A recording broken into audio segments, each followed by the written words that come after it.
Welcome to Whitty Analysis of Feature Films and Light Entertainment Pod. My name's Billy. And I was given the name Sean. Oh, you've changed it up. You're changing it up this week. Got to do Jesus. You're Keep throwing it fresh. me off. I threw myself off last week.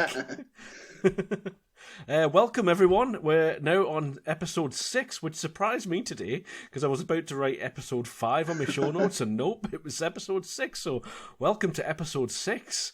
We're motoring along with these now. It feels like we've got some content there. People are listening to it. We're getting there. Yeah.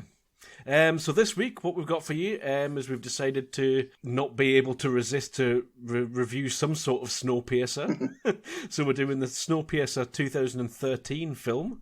And then we're going to go into Falcon and the Winter Soldier for our episodes review. Then we've got for you, in the best of the worst, we're doing something a little bit different this week. We have got Daredevil, but we've done the director's cut of Daredevil. Yeah. Which I had to buy. And I had to buy. It's the first thing I've had to actually buy. Well, this is the most expensive episode of this podcast for us, I think, this week. How much was yours? $1.99, I think it was. Something like that. Oh, I think mine only was like $1.39 or something when I bought it a few years ago. So Yeah. It's gone up. Oh, maybe that means it's appreciating, Sean. You sell it for $1 million. Exactly. So we've got that. We also had to pay for Snowpiercer because that was on Netflix when we decided to do this. I decided to get rid. Then halfway through the week, oh shit, we've got to pay for this now as well. So all kinds of payment. I've just said shit, so good time to mention the swearing in this. Parental guidance. Yeah, we say shit, we say fuck, we say all kinds of things. We've never said that one yet. We haven't, have we? No. Oh, let's see if we can get one in this week. We've already have. Apart from that one. Yeah, there we go. Yeah, 2, 3 of those. Right. Yes, no more advances. No more. Yeah, we could call it Netflix one because obviously I went onto Netflix to watch Snowpiercer, typed it in, and the series was there, and I was like, well, where's the film? And I knew it was on my list because I put it there. And I'm thinking, it's not there. Typical. I bet it was like 2 days before. And I went to watch it, gone. It's been there forever. It's been there for ages. That's why we decided to do this after we finished Snowpiercer. Never mind. We're here now. We've done it all, and we've watched everything. So, shall we move on with? Have you got anything weird to say up top this week? I actually got something to show you. Obviously, it won't make any sense to anybody listening. Okay. But I was on Facebook, and you get like loads of little random adverts and that come up. And I saw this thing. You heard of the Westminster collection? No. Was it coins and coins stuff? and medals and stuff. And I bought this little bad boy. Oh, a little Hogwartsy badge. Right, yeah. Well, what happened was I saw it, and I was like, it was like £4. It's a medal. I'm not taking out the thing yet, but it was just I saw like a gold one, and it was like, do you want to add the coloured Hogwarts crest with just a plain gold one for like an extra £1? Yes, please. And then when it came, it was just the coloured one on its own. I'm thinking, you've ripped us off. So I went on, checked everything. The letter said this is what you ordered. Went onto my email. Turned out I just did order the coloured one. I don't know where the normal gold one went. So I thought I was getting 2 nice shiny Harry Potter medal coin type things today, but not just the one. But if you get a coin, I'd quite like just the embossed gold coin sort of thing. Like that'd be cool. And you can get all the character ones, obviously, and you can get loads of. You get a folder. But I just thought that'd be quite cool to have because I'm getting. Again, nobody can see this, but behind me usually is my wardrobe. I've shifted it over to the other side of the room, and I'm getting a bookcase. So all my books and that'll go, and all my just random things. I've got a little globe over there. I'm going to stick on it. So I'm going to stick there. and just have a little collection behind us of stuff that nobody will ever be able to see. Well, remember how I was telling you I was buying like loads of comic books and stuff, and I've kind of gone a bit daft into them now. Some more came this week. So I've got Batman Court of Owls Volume 1 arrived. Nice. That hasn't been read yet. That's cool. Remember I mentioned Superior last week. That's there. Oblivion Song Chapter 1. Now the problem with this is there's loads of these. I read issue 1 and really liked it, but now I'm on volume 1. Invincible. That's topical because I didn't realise this. I just bought it because I was getting into Robert Kirkman, but that's actually on Amazon Prime. If you've got Amazon Prime, this whole first series is now an animated TV show. Right. That Robert Kirkman has done there off of the Walking Dead fame. That's him. And, I boosted my Walking Dead collection slightly. Just a bit. There's a lot. Is that the there. complete collection? No, that's only, that's the first 8 and then Compendium 2, so the first 16 volumes of it. I think it goes up to, I think if you got all these books, I think there are about 8 or 10 of these to get. So I'm really hoping I stop liking it because it's going to be expensive. It's going to take up most of the rest of your life. Exactly, but to be honest, I'm just enjoying it more. The more I read, the more I get past where I got in the TV series, the more I'm liking it because I've just got those character references now. Right. The book one, so yeah. Ooh. Lots of that. So, on with the show? Yes, let's. I forgot to mention we're doing tips at the end as well. Yes, we'll be getting tips. We've changed it up slightly, but we'll talk about that when we get there. So anyway, welcome strangers. I think that's what we're calling our listeners now, strangers. Even the ones of you that we know, you're our strangers, and you're going to come in here and you're going to be listening to us, and we've got you for the next 2 hours or so. We welcome you all and thank you for listening, and we hope you managed to stick to the end, because if you stuck right to the end of last week's episodes, you are in for some treats. So if you haven't listened right to the end, so if you haven't listened right to the end of last week's, there is a little coda that you may have missed. So go back and listen to that, because it was rather humorous. It was basically like Zack Snyder. We hung around for longer than you wanted us to, basically, is what it was. So welcome to all of you. Please remember to, wherever you listen to us, whether you like us or not, give us a like, hit the heart, hit the bell, hit all of those things. Tell us exactly what you think of us in the comments. Like, give us whatever feedback you want to. Just don't be personal. You can say, "Shut up, Billy. Stop rambling on. Let Sean talk a bit." You can say that if you want. Like, that's absolutely fair comment. Or, you can say something a bit stronger than that. You could call me a C word if you like. Clown. Yeah, we might have reached a quota for that. So this is about the time in the episode where we pull out an ad. So this week we are brought to you by cardboard boxes. Cardboard boxes. The thing with the cardboard boxes, it's versatile as fuck, isn't it? In the hands of an adult, you can pack your belongings into it. You can make various things out of it. But give that thing to a child, and it is fucking everything. The world is your oyster. My favourite book as a child, Whatever Next, was basically a teddy bear that had a box and he went to the moon in it with an owl. Yes, I read that to my kids. I absolutely love it. Jill Murphy, I think it was, that wrote it, maybe?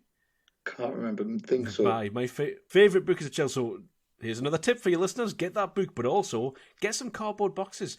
Build yourself a fucking fort.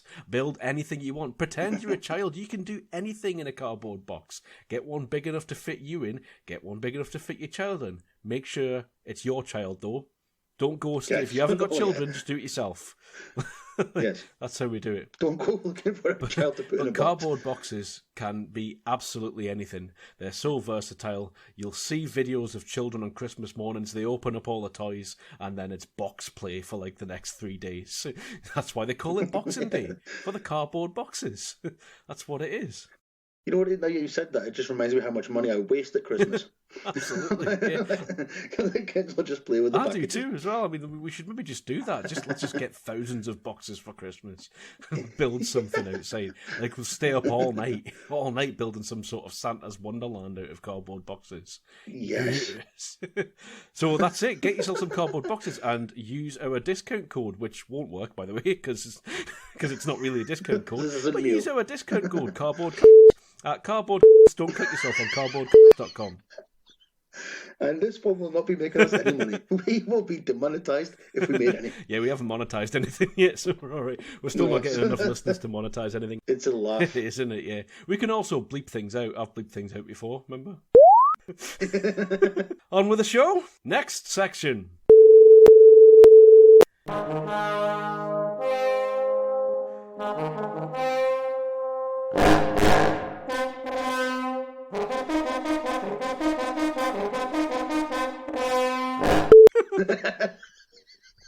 The film review section. Welcome to the film review section. This week we have got for you Snowpiercer, the 2013 version. What we're going to do with this is we do a synopsis up top, we give you general thoughts which are non-spoilers, and then we go into spoilers. We'll clearly mark it. It's in the show notes.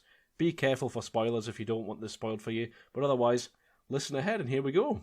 So, how did this one come about, Sean? I can't really remember. We've watched the entire series of Snowpiercer, and basically I think we're using this as a vehicle to speak to people in non-spoilers and tell them to watch the TV show. This is why we did this.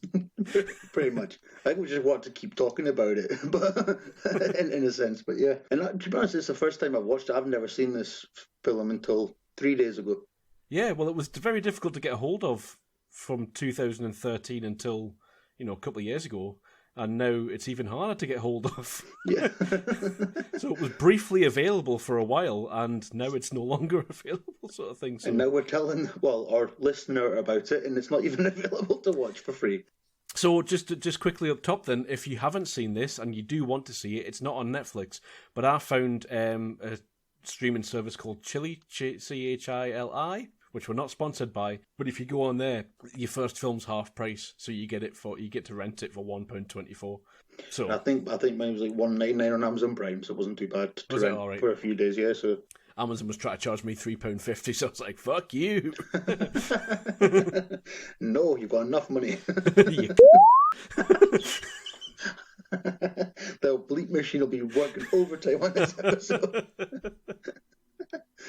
Hopefully you can cut that out. But no, I'll see. Anyway, so then, synopsis for this, Sean, do you want to have a shot of this? Because I haven't really let you talk at all this episode. Well, you know what it is? I was thinking, if one film I don't want Billy to ask me to give synopsis is this one. I'll do it then. I'm all for. No, well, I'll go for it. You go for it then, all right. I've watched it, so I know what to talk about.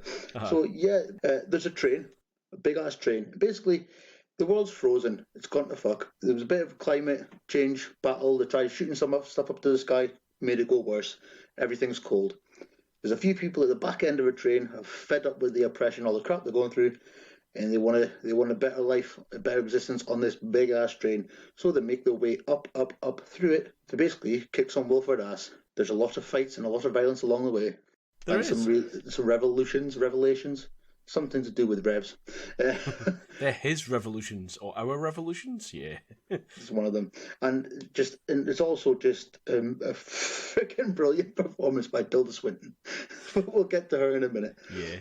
But it's starring Captain America, Billy Elliot. Aye, Ben Grimm. I've got Captain America, Ben Grimm, and Ollivander planning a revolution. Yeah. That's a cracking crossover. I know. I could have gone with John Hurt as that guy from Hellboy, but who knows that? Yeah. Well, I was going to say the War Doctor from Doctor Who, but he's pretty much the exact same character. So all right. Yeah. Apart from he can walk in Doctor Who, but anyway. So, what were your thoughts from the top, Billy? I liked it better this time, I think, because I'd seen it previously, but I'd spent years hunting it down. So I heard lots about it in 2013, and I waited for years to try and find it. Everyone was saying it was brilliant. All the major outlets were like, you need to see this, and it just didn't come to the UK. We just couldn't get it. And then I finally managed to track it down and get hold of it. I think I rented it about 2 years ago. It was before the series came out, and I watched it and I thought, this was fine. So I think this time, having gone back to it and not had that hype and those expectations, I think I might have enjoyed it more this time. That said, still don't like it as much as the TV series. I was going to say, I prefer... I mean, obviously, the basic outline is the same thing on the series and the film. Mm-hmm. But obviously, because you've got more time to tell a story with the series, it's a better story they're telling, I think. Yeah. Still enjoyable. I really liked the film. I thought it was really good. Mm-hmm. Had I seen it first, I probably would have liked it more. I was trying not to compare it to the series. You can't help it, can you? I always go into everything with an open mind, but no, you can't. It's like, I was sitting there going, they've got there very quick. They've got certain way up the train very quick. And I mean, there's similarities, some of the punishments, and I can't remember, obviously we'll get into this at spoilers, I can't remember if the series has told us what's in the food yet. See, I think it did, but I might have carried that over from the film. Yeah. Because I know I've said to you, they mentioned it earlier on in one of the, referred to it in the series. But watching this, I'm like, I can't remember if they actually do now or not. The food looks exactly the same as it did in the series. It does, the same so I think that's maybe I might just have that association thing going on. What I was going to mention, when you mentioned sort of like how they've got there quite fast, I actually thought it was really weird that this felt much slower paced than the 10 hours of TV. So a 2-hour film felt like it was slower paced than the 10 hours of TV. And I think me and Sean have talked about this. If you haven't listened to our previous reviews of all the Snowpiercer episodes of Series 1, TV series, we talked about how it was so quick. They give you so much information. You know, the scenes were really quick and everything seemed to just rattle off really quickly and really fast. This seemed like you were hanging about in the tail for an awful long time. But you were taking the journey with the main characters, weren't you? I think was the difference in this. You know, you weren't given any other perspectives. You were taking this perspective of, was it Curtis? Captain America and Billy Elliot. Yeah, it was basically Captain America, Billy Elliot, and Octavia Spencer. I'm trying to think what she's been in. Which is in a new superhero thing on Netflix that I haven't watched yet with Melissa McCarthy. She is, yes, I noticed that there. That popped up on mine today as well. Yeah. So you're taking the journey in a different way, and there are things that this thing does better, I think. There are things that we'll have to go into in spoilers again. But so basically what we're saying about this is, watch the TV series. Everyone, please watch the TV series. We're using this as to trick everyone into listening to us talking about this film, but actually what we want to tell you to do is watch the TV series, please, and then listen to our reviews of the TV series and come back and tell us which you think is better. You know what it is as well, though? Because, like, I honestly said it, obviously we're talking about the film here, but the series is one of the best TV series out there at the minute, I think. Mm-hmm. It's really good, and just no one's watching it. And I've finished season 2, and that doesn't change in season 2, by the way. Good. I'm only on episode 6, so I've got a little bit to go. But one thing I really appreciated in this, and I think it's happened a little bit on the series, but not as much, but I noticed it quite a bit here. Just little things like when they're in a certain section of the train, they'll be standing there, and the bit behind them will be moving, like the movement of the train. Right, It was just little bits like that. I was thinking, because I was watching it on my laptop, and I was like, "Is that moved? Is my laptop sliding?" But no, it was like the back of they were talking on one bit, and the section behind them was just moving, like as the train was going along. You don't really get to see as much of the train, obviously, as you do in the series, because there's a lot more to explore. But I think once they get out the tail, they do get there very quick. I think that's what I was trying to get at before. It's like, it doesn't seem like a long enough train, does it? It looks long from the outside, but it seems like there are a few carriages. You've got the tail. Well, that would be spoilers if we went through all the carriages. Certainly, I would say stylistic similarities, though. I mean, the tail looks the same, and a lot of the other carriages look the same as they do. The greenhouse, the Sea Life Centre. You know, very similar. And I mean, that's because the director of this, Bong Joon-ho, is producer on the series sort of thing. And I'm guessing they'll be in the book or the graphic novel, whatever it is that they're originally based on. Potentially against I think we cut it out of the previous episodes where I've mentioned that, but I'm still struggling to get hold of that one. It's elusive in the original French, and I've read translations of comic books before, and I really don't like them generally. So that could be because the translations I've read are bad. Yeah, I don't know. There was bits in this, so I like not spoiling stuff, but the old timey score. It felt like an older film, and I know that's maybe a Korean film stylistic thing. You know, that does carry over from that. So that'll be coming from director Bong Joon-ho. But it also, so you mentioned Tilda Swinton. At some points, it felt like either a Carry On film or Monty Python to me. She did seem like for a while she was in a different film, but for whatever reason, maybe just because she's so good at what she was going for, it didn't bother me. It's like she felt like she was out of place, but then it just freakishly worked at the same time. It was strange. Yeah. She was all fur coat and no teeth, wasn't she? Well, bit of both, but that was she was brilliant. She isn't everything. She's a phenomenal. She is actress. Fantastic, yeah. And Jamie Bell's stand-up. Oh, sorry, you were. I was just going to quickly say she turned up in the Amy Schumer film Trainwrecked. Have you seen that? Yeah, I love that. I didn't even know it was Tilda Swinton, like the editor of the magazine. No, thing. I didn't either. Who's this woman? Quite often, Tilda Swinton, I've missed her. Yeah, she's like, chameleon. Tilda Swinton. It's like that meme that I think I shared on our page the other day. Like, you're walking around in one day, and then just in the shops, and then someone shouts "cut," and it turns out you were Gary Oldman because that's how good an actor he is. Like, that's Tilda Swinton. I reckon I'll be walking around one day, someone will shout "cut," and I've been Tilda Swinton the whole time. Oh man, Christ! You're going to say something about Jamie Bell? It's just that he was an absolute standout for me. Yeah. I think one thing Jamie I did Bell. like about his character, he obviously, his character swore a lot. And it's like, yeah, it's swearing, but it just seemed a bit like every second word he was saying was fuck. It was kind of like us at the start of a podcast. It was just a bit too much. I didn't know what that was going on. It was...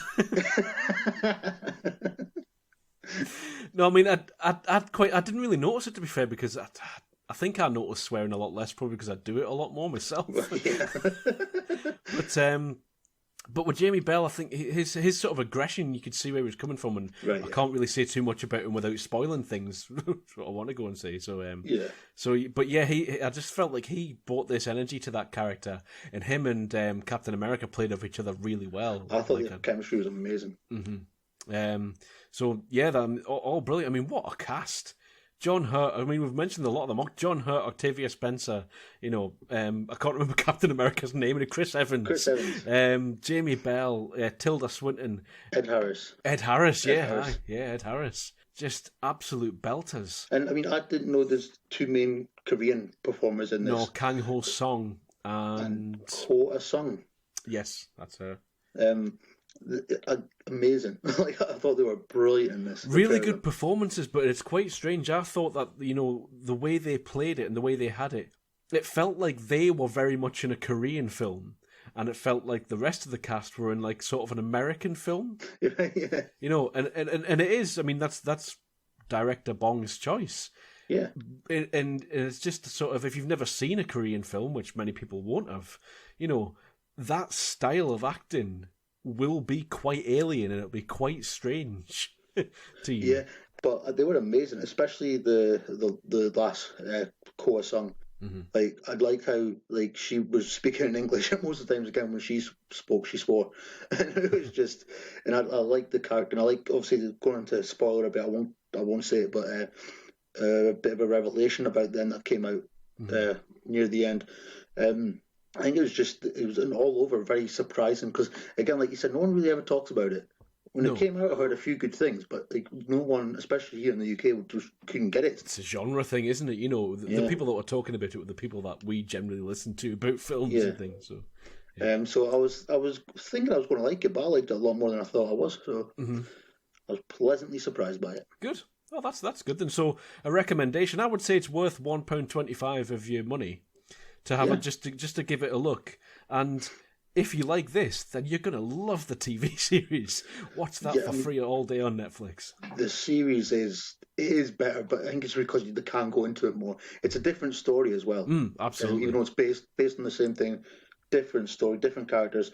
The only character, well, there's one character, well, it might be a bit of a spoiler, so we won't go into that. But there is a character that's in both. But yeah, it's both of them are worth your time. But watch the series. Yeah, everyone watch the series. We were talking last week in our review, which you won't have listened to because you haven't watched the series.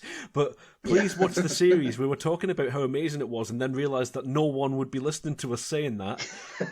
Because if you were listening to us reviewing the last episode, you would have seen it, wouldn't you? So you lot who haven't seen it, please watch it, and please let us know what you think, because we think you're going to love it. We've pretty much just put it out there for when the world does watch it and find out how amazing it is, probably when it gets cancelled. Then our review's going to be the first ones there, so we'll get it listened to. Spoilers? Let's spoil it. Okay then. Spoilers. You break a spoiler. Biggest one. The eat bugs. That's not really a big one, but yeah, that made me kip a bit. I put bug bars in it.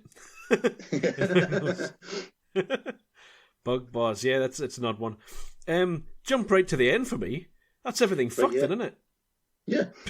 Because those two children are not a breeding population capable of sustaining the human race, and they're about to get eaten by a bear. Yes. And everyone else is fucking dead, so that's that fucked, isn't it?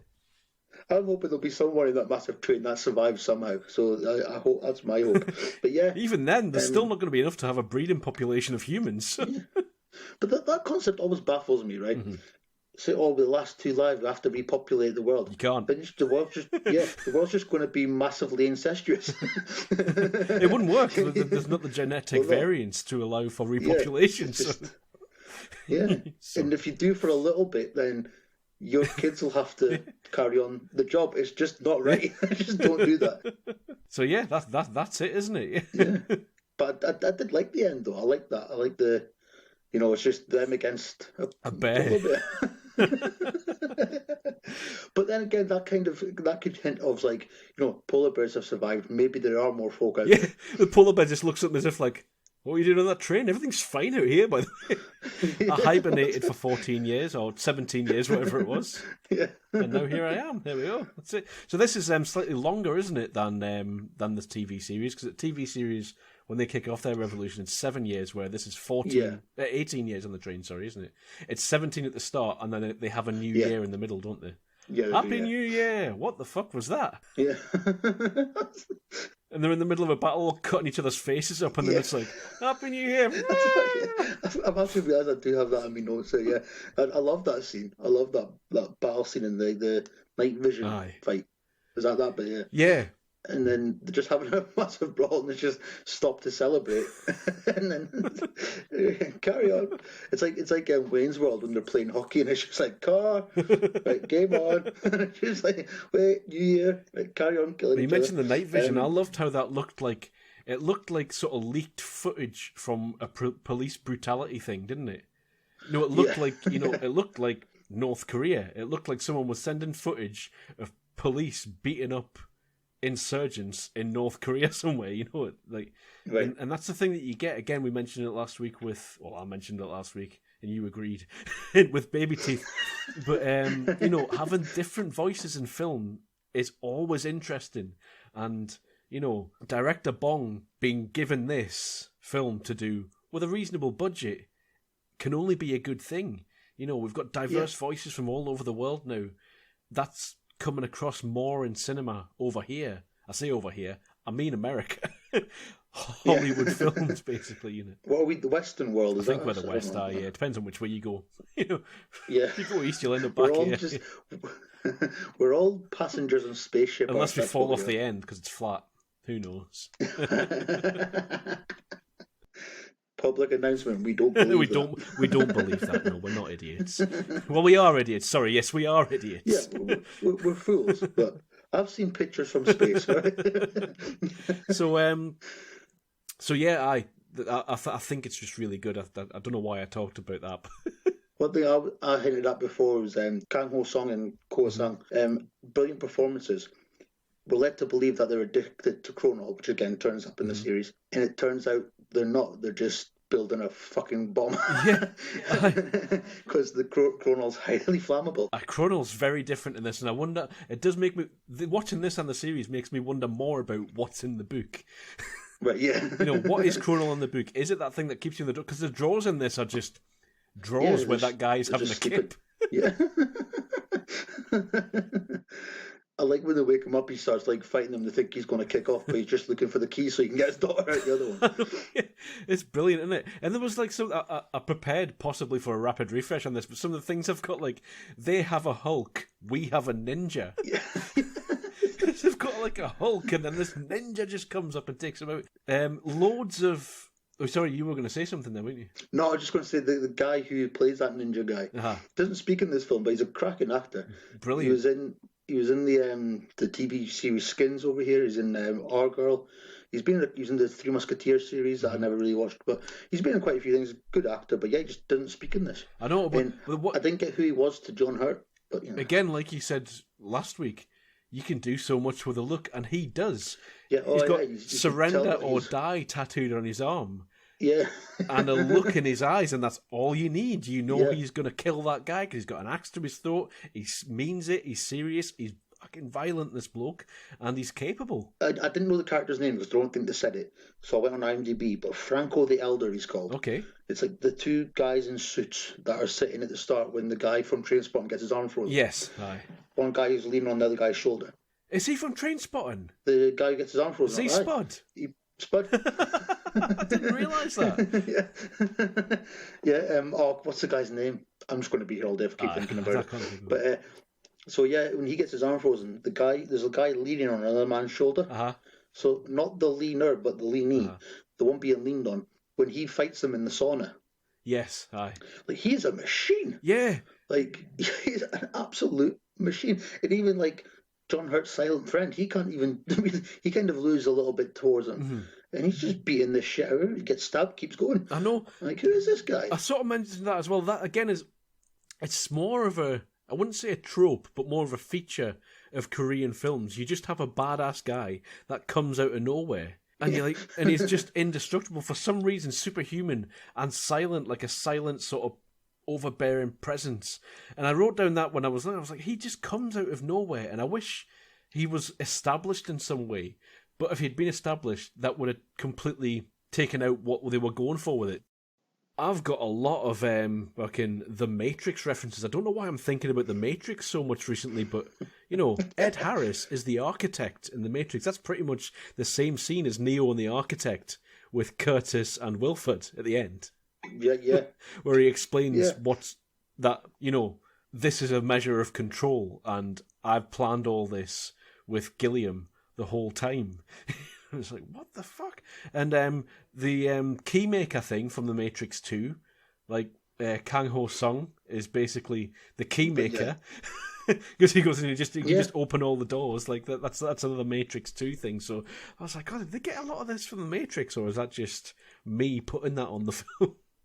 And it's been ages since I've seen any of the Matrix films, but could you say Kang Ho Sung's daughter is kind of like the Oracle in a way? Because you can kind of... she's got some weird sort of premonition, and like, Captain America says that too. It's like, can you see through doors, and you've got premonitions and stuff? And she's like, I don't know what you're talking about. Don't open that door. Yeah, I love it. I can't remember the exact line, but it's pretty much on the line of like, he says, like, "Oh, we need to open that door." Something, or what's on the other side of that door? She just goes, "We're fucked," or something like that. And it's just like, and that's when they open it, and they're just like armies. I've got a question for you.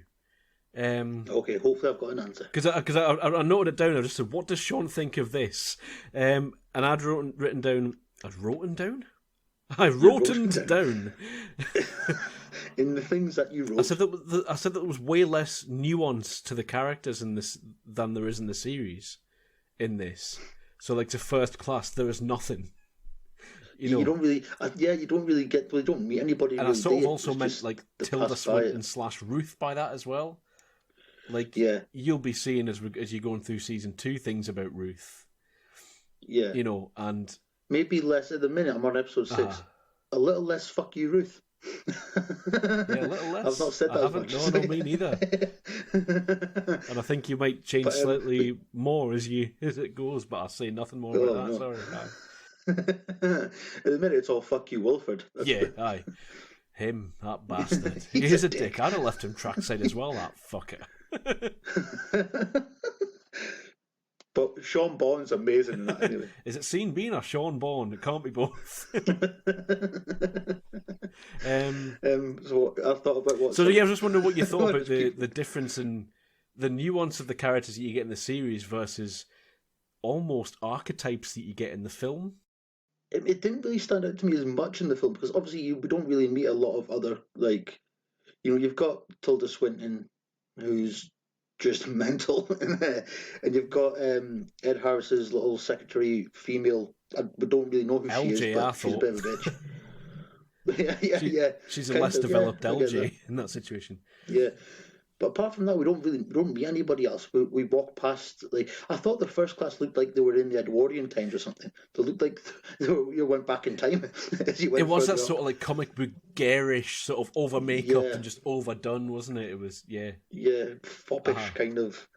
Not as far as that, but it just seemed a bit out of place, out of time. The First Class.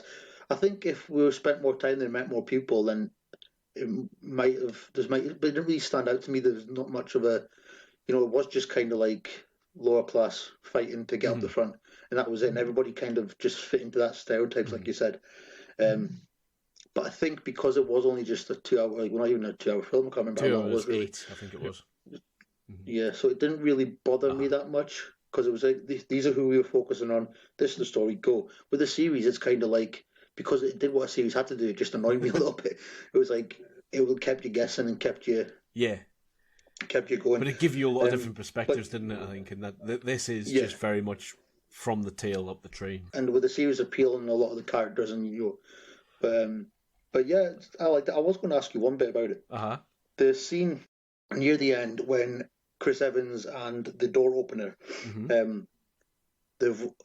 Chris Evans, door opener's daughter, they've all made it through to the engine room, basically. And Chris Evans and Kang Ho Song's character have that talk, and pretty much in-depth talk. And then Chris Evans goes on about, his character's sort of journey and, what they've all done and what they've had to do together. And he tells you the story of, the cannibalism. Where Edgar, like Jamie Bell's character, where he came from and all that kind of stuff. I loved that scene. And Chris Evans' performance in that was phenomenal. I wrote pretty much the same down as you. Chris Evans sells the cannibalism story even better than Leighton does.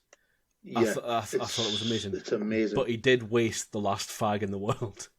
And for American listeners, fag means cigarette, by the way. So He wasn't wasting fags. That's not a homophobic slur. That wasn't. No. As I wrote down some quotes, actually, I can jump off what you just said there. And I've written one up. We've probably got the same. Well, quote. you say your quote then, because I've got 3. I know that babies taste the best. Yeah. The thing that hurts me is I know what people taste like, and I know that babies taste best. Yeah. And you're right. Chris Evans' delivery of that entire thing, because you're following the story and you're like, I hope you got that guy, and you're like, I'm the guy. And I'd seen it before, and I knew, when he said it, I knew it, and I'm like, But he does that so well, and the whole story about how that ties into everything that's happened over the last hour and a half. Hour and 40, it brings everything into perspective. And you're like, oh, fuck, our heroes aren't really our heroes. And he's not really the brother figure to Edgar that we thought he was. He almost ate him, and he's made out of guilt.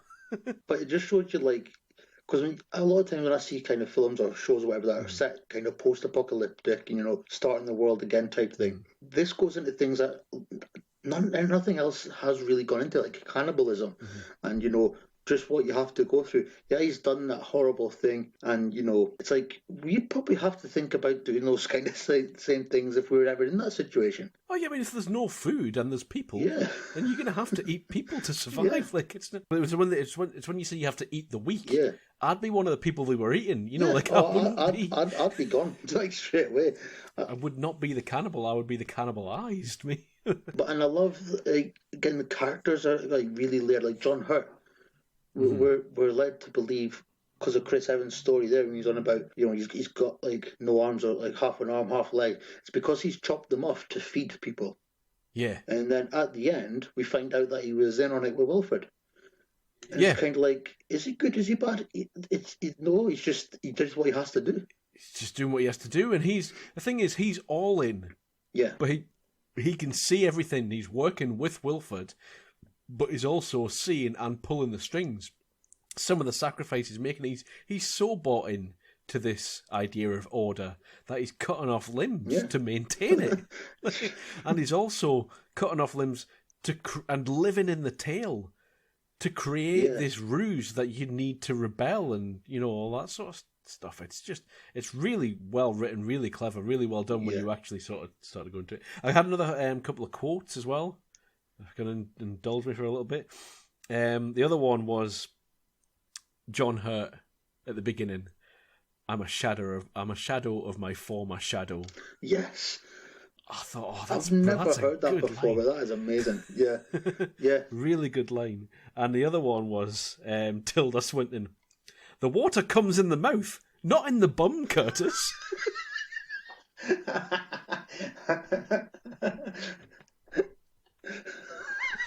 I just freaking loved her character so much. Again, like I said, it was like out of something else. It wasn't.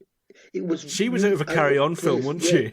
But it worked because it did make her you could believe that kind of character would have to make herself stand out. Mm-hmm. And she believes when he makes her eat the bar in the sushi bar, and he makes her have the bug bar. But I loved Octavia Spencer in this as well. I've got here do not mess with Octavia Spencer. Her character, just amazing. She seems like a badass woman, just like Octavia Spencer herself. Anyway, she seems pretty badass. Anyway, really enjoyed her. Have you seen Loose? Came out a year or two ago. Don't think I have. Octavia Spencer. Calvin Harrison Jr., I think is his name, main character, and Tim Roth. No, I don't think I have. No. Very, very, very good performance this film. Like really, really good. But yeah, she's quite formidable in that, but also, well, I won't spoil it. No, yeah. But also, she's a bad guy. But also, she was dead all along. It was an odd thing, like having the kid, like because the whole thing about Wilford liking kids is when we're like, I hope he's not fucking them. Yeah. It turns out he's not fucking them, but like he's got them in the engine. Yeah, he's fucking them up. Yeah, maybe not. Yeah, that was an odd thing. Yeah, because that I don't know why, but that vision freaked me out when like they open the floor and there's like machines going, and then this kid behind this mechanical movement of metal. Just pulling shite out of a thing. Yeah, it just freaked me out. Just the kid behind all that metal. I was like, oh, and that scared me for some reason. I don't know why. Things like that do it. I'm a little bit claustrophobic, so maybe that's what it was. Well, yeah, me too.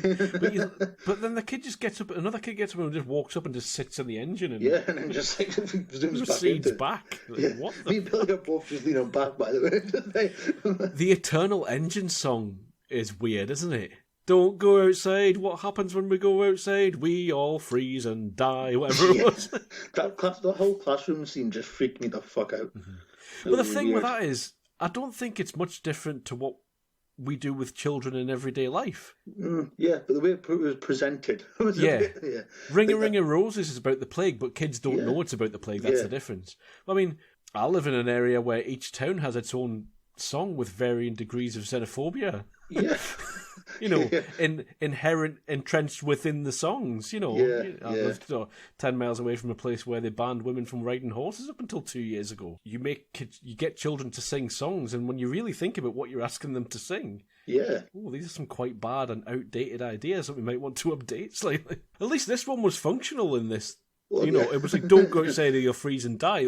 The children knew that. You'd want the children to know, don't go outside or you'll freeze and die. But it is creating that culture of fear, isn't it? And it is that whole dictatorship thing that they've got going on. The culture of fear, idolizing the supreme leader. And all that sort of thing. Get to them early, so they don't ask questions. Yeah, but I really enjoyed it. I think I liked it more this time. Again, I think after watching the series, though, you do see how good the series is. I mean, in comparison, and it's difficult not to. But I'm glad they made this, even if just to get to the series, because the series probably would never have been made had it not been for this film. So probably not. So yeah, and just more people watch it. Yeah, everyone watch it. It's very good. Is that us then for this? I think that's us for that review. Yes. Next section.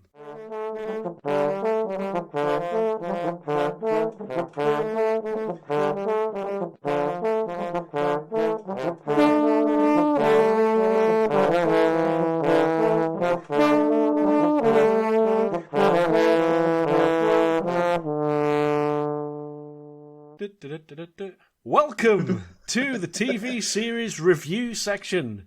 We've moved on from Snowpiercer. We have moved on. That thing's in our past. Correct. I still very much love Snowpiercer, though. Yes.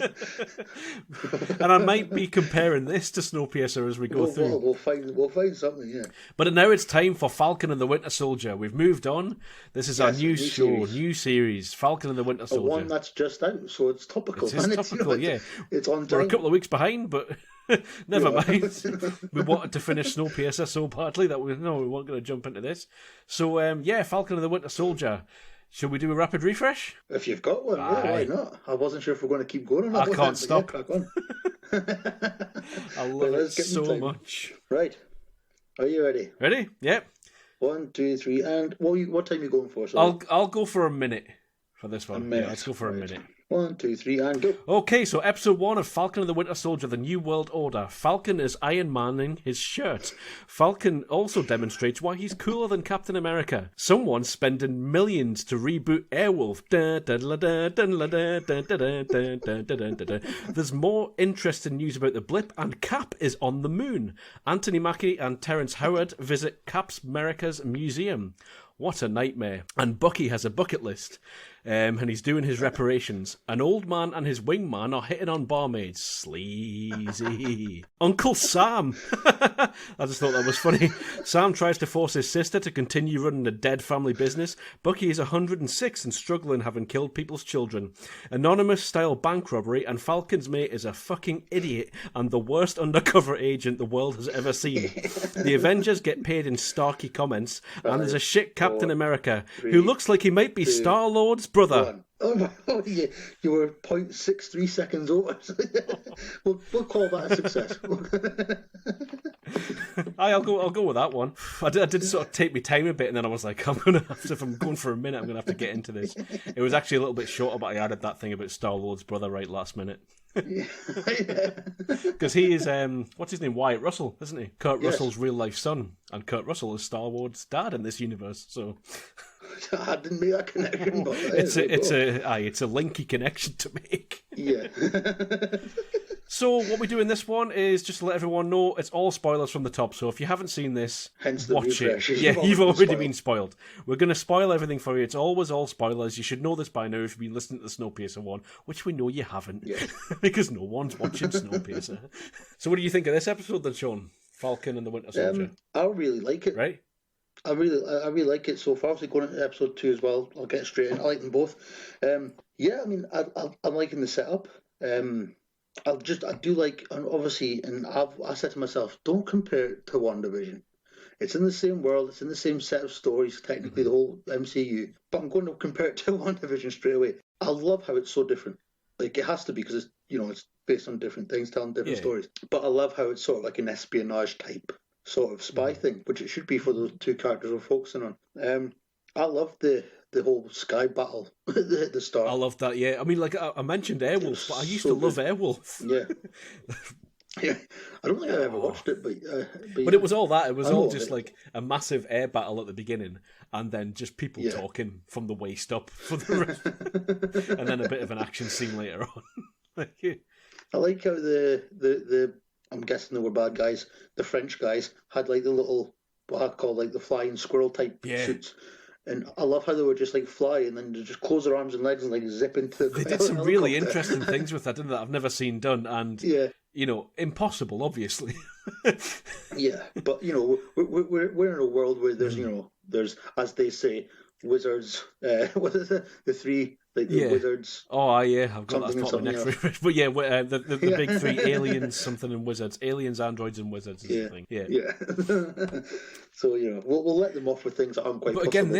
again, I complained about Zack Snyder's action last week about it not applying the laws of physics and everything, just looking rubber. This still looks like it could be happening. Yeah, it doesn't look cartoonish. It doesn't look. Although it's a lot of CGI, but it's done well, and it did feel like they were just rebooting Airwolf. That opening scene I thought was brilliant, and I felt two losses at the beginning. I felt the loss of Cap when he picks up the shield, and he's also ironing his shirt when he put the iron down. I was like, oh, Iron Man, I love you 3000. But yeah, I like that. I like how it's like obviously not literally, but the shield's a bit too heavy for him, like metaphorically. Maybe I actually was thinking at the beginning, like when he was the Falcon flying through and doing all that sort of action, I thought he doesn't need the shield. He doesn't need to be Captain America. He hasn't been Falcon for long enough. He's getting his own TV series to be Falcon. We know him as Falcon, but he's not been in that. He's been in a lot of films, but. Again, like we were saying on WandaVision, screen time that he's had, probably about 40 minutes, total. Yeah. Character development. That may be being generous. So we need to see him as Falcon. He needs to be Falcon, and I didn't want him to be Captain America in this, I didn't think. Just because he is in the comics at some point. Yeah. And the thing is, as well, obviously, he doesn't have any superpowers. He's just very skilled at flying with robot wings. So it's like, so he couldn't be Captain America in my eyes, not because, he's not Steve Rogers, is because he's not superhuman. He's not a super soldier. I liked how there's a terrorist organisation who prefers the blip times, the flag smashers. Yeah, I do like that. I hate the name, but because you meant to, because they even say that. They say something, that's a crap name. But it's a silly name, but I love it because it's silly. If you think about it, they want to go back to the way things were, sort of thing. Well, the way things were, everyone had plenty of resources, which was Thanos' idea. If we could have, Snowpiercer, if we could all be second class, fantastic. I'll take that. Yeah. If we can all be... We knew we'd get a Snowpiercer reference. Yes, you don't get that reference, listeners, because you haven't been watching Snowpiercer. But if you had, you'd be laughing. You'd think I was hilarious. No, but you would. I mean, if you could be. There's plenty of resources, and it comes up a bit in the next episode, so I won't go on to that. But you know, the lack of resources is, it's obvious, especially when they're spending time in countries that are less well off. So I did like that. Yeah. Falcon's mate, though, what a fucking idiot. He's an undercover agent, and he goes to that anonymous sort of style bank robbery where they're all wearing masks, and then he just fucking challenges a super soldier, walks right up to him with a gun in his face and allows himself to be disarmed. Like, what are you doing? He just gets kicked in the face. I wasn't sure on him. I was thinking, but wait a minute, he knows a lot about this stuff. Is he one of them? But then I don't think he is. No. Given him what we saw. I think he's just an idiot. Yeah, unless he's willing to take one for the team and then some. Because you said you liked this, I didn't really like it. I liked the first couple of minutes, the action, and then it just sort of seemed to drop off a cliff, and I was like, Sam's forcing his sister to run a family business which is dead, and he's like, I'm going to be here more from now on, and he just fucks off. Like, immediately fucks off. After they failed to get a loan, he's like, well, you deal with this now, I've tried. I was trying to remember which episode was that, and but I do like the touch on that, how it's like the whole financial thing. Yeah. Like, after the blip, it's like you don't have 5 years of thing, because I was dead. I was vanished. Yeah, So I do like that sort of implication. If that really happened, the world would be fucked. Yeah, and I like how it's having an impact. Like, I like how all this stuff's having an impact. Yeah. You got the flag punchers, you've got the fucking blip people who, come back and they've got nothing. I really want to see how it affects absolutely everything. You've got the ideas of you come back and your wife's moved on or whatever. That sort of thing. Or even if you come back and Hulk hasn't quite got you right. Because, Hulk did the snap. Yeah. And it was up to him what happened then, wasn't it? He was like, I'll just reverse everything that Thanos did. What happened to people that were in planes? Did they just come back mid-air? Well, there's some discussion on that about, like, on WandaVision, it's kind of like, if they come back in, like I said, if they're on a plane, do they just turn up in mid-air and fall? Then some people say, well, maybe they'll turn up in the plane. What if the plane crashed? What's the plane? The plane's probably just been dismantled for parts because there's not as many people. You don't need as many flights, so that's probably now razor blades or something like that's been recycled in some way. Yeah, just turn up in somebody's cupboard. Or if the pilot was blipped, that plane's crashed. Yeah. But yeah, so there's a lot of sort of questions like that. But let's just not talk about it. But I'd like to see one where you go blipped back, but for some reason you're a bit different. Yeah, like like I was going to like maybe you've got red hair when you didn't have red hair, or maybe you suddenly need glasses. I'm fucking short-sighted now after this flip. What a nightmare! I mean, it's good to be alive again. Or maybe you're a few inches smaller than you used to be, or a few inches shorter. Oh yeah, maybe you've improved. Maybe your health's better or something like that. Maybe whatever, that tumour went away, or maybe you're a few inches longer. Exactly. Maybe you got 3 balls. I'll bring it back to penises somehow. Well, I'm worse than LJ and Osweiler. I'm obsessed with penises. See, listeners, you got that joke if you'd been fucking watching as well.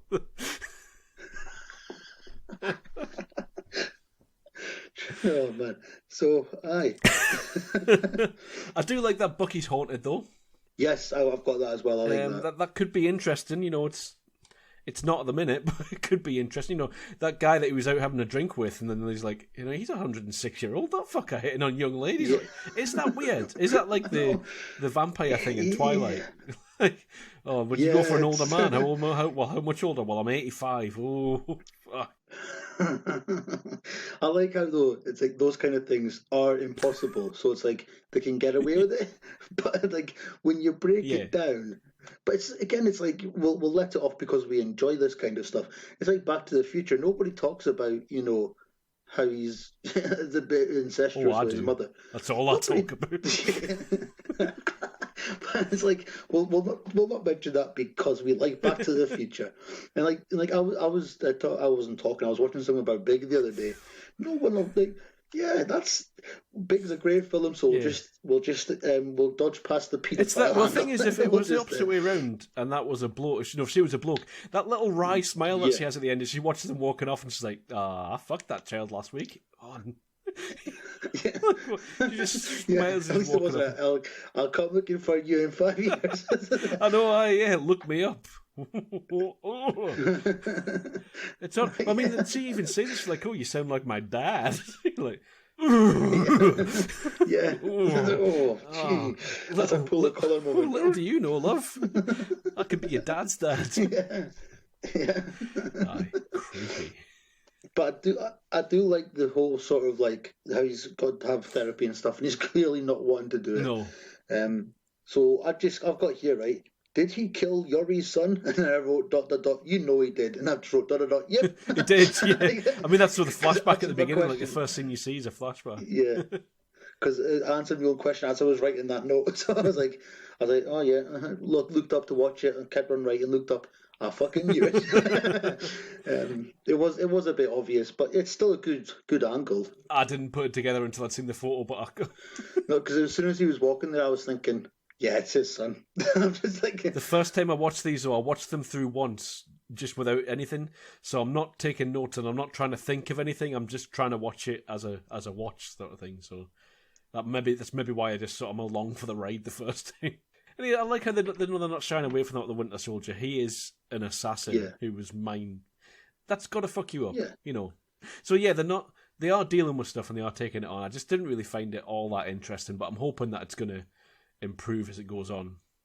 I liked episode 2 less though. So. Oh, okay. Overall, I liked episode 1. It was, again, like, I think I wanted it to get better. I mean, it's not amazing. I enjoyed it. I like how it is different from WandaVision. It's a fun story so far. It's setting up questions like who we kind of do find out a little bit about these flag smashers, but who's this big badass flag smasher that's like huge and kicks Falcon's mate in the face? I do like where we're getting to see a bit more of Falcon. Is a bit more humorous. Oh, Anthony Mackie has charisma for days. I'll watch him in anything. Absolutely. And I do like the partnership with him and Sebastian Stan. So yeah, I'm into it. I'm hoping it'll improve as it goes on. Yeah. Ep 2 refresh. Let's go for it. This is going to be tricky in a minute. This is a big one. This. Yep. I can just imagine. Why I went on the internet? No, I want the timer. There we go. Right, reset. Are you ready? 1, 2, 3. Episode 2 refresh. Okay, episode 2, The Star-Spangled Man. US agent is fingering lockers. Bucky needs some furniture. And Bucky is pissed that a government shield has been handed to a government employee. The big three, androids, aliens and wizards. Bucky jumps out of a plane and crashes to the ground. What a fucking idiot. The warehouse banter is fun, but this is some ill-conceived bullshit. That's not a hostage, Buckwheat. America! Fuck yeah! And then there's a low-budget walk home with some tension. No one likes this situation, though. Welcome to the Revolution Hotel. There's some shite food and a shite bed over there. You can have anything you want as long as it's crackers and coffee. Sam reminds the audience that there was some time between Civil War and Infinity War that would have made a better TV show than this. There's a visit to Isaiah, and Bucky tries to resemble the old guard. Racism. 5, 4, New 3, Cap is a D-hole. 2, Couples therapy reveals 1. Bucky's insecurities. There's a conflict because the plot requires it. The flag punchers got away because no one tried to stop them, and the Zemo tease is nothing. You went a bit over that. A minute 7. I had the countdown there. I was like, shit. Aye, so that was about, 10, 15 seconds over, I think, for that one. Yeah, well, I about that. Yeah, no, but you did like this episode by the sounds of it.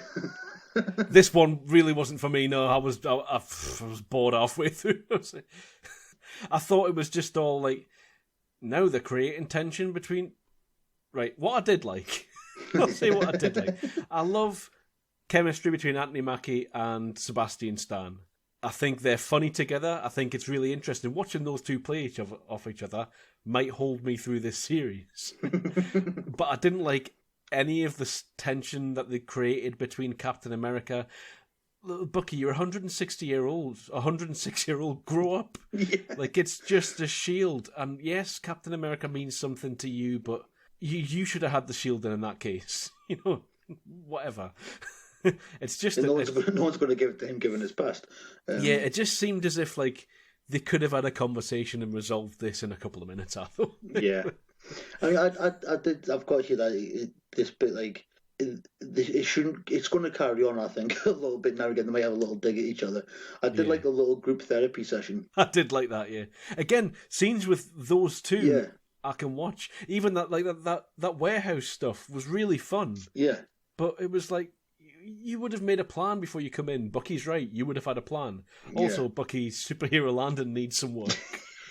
Yeah, I do love that. But he's like, "Where's the parachute? Oh, we don't have one." All right, I've got a vibranium arm, and he just chucks himself out the plane. But I did love every scene between them. Like the little couples therapy bit was funny. But yeah, I mean, going to this, like, not Captain America, I saw a meme, or like whatever you want to call them, of like him, but then the old guy from Up side by side, and the way he pulls his face in the Captain America mask, it just looks like the old guy from Up. It took me a while to reckon. I mean, I didn't know he was Wyatt Russell until the credits, and I've seen him in, you know, like some Black Mirror and some other stuff. But when he's got the mask on, yeah, he changes the bottom part of his face. It does. Because I was thinking it looks a bit too comical, but then without the mask, obviously he doesn't have that sort of look. It does just mush up his nose or whatever it does when he's got the mask on. It must just do something. But, he does I think he has quite a big nose, the bloke, doesn't he? The actor Wyatt Russell. Maybe he's got a bit of a conch on him. So that was conch. There's no need to bleep that one. That just means nose. But yeah, going on to that bit though, it's like why? It's like. One, I know Captain America's a symbol, and he's people ride around him, and you want that sort of image, and you want that sort of, like you said, America, yeah, we need that sort of like unity as a nation type thing. Mm-hmm. But then why would you? It's like, yes, Captain America is like the image, but it was Steve Rogers. It was him that made him. He did all that heroic stuff. He was who he was. It's like you're not just spitting on him, but you're spitting on like the whole point of it. Yeah. It's like, well, in that case, we don't need those sort of values that he brought, what he did, or the sacrifices he made. Mm-hmm. We just need someone to wear a blue suit. It's just like, well, that's like, why would you want somebody else, and why would you want that job? No. And again, as far as I can gather, him and his little pal, I can't remember what his like quote unquote superhero name, Battle something, like his Battlestar. Yeah. It's like they're not, as far as I can tell, they've not got like that super gene thing. They're not like.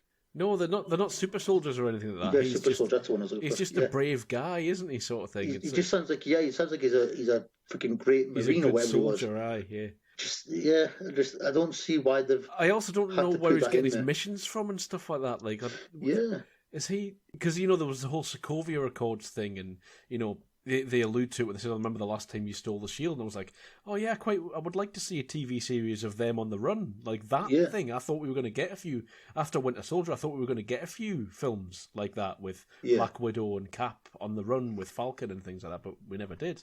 So that's why I sort of refer to him as US Agent, because he's not Captain America, and he has, like, that character has been US Agent, previously in the comic books and things like that. So maybe that's where they're going with it. He's not Captain America, he's something else, and maybe he should be. I do like the action in this, so I think that's really well done when they get to do that. Like, again, Matrix is in my head.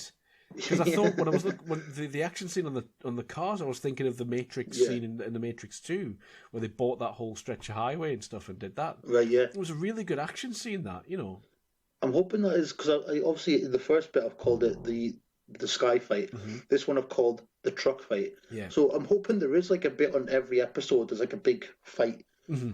I think there will be. I think that's what they're doing. Like, but I think it's more obvious than this than it was with WandaVision, because like with WandaVision, the money was spread out. The first few episodes, you could tell where they'd put the money into it.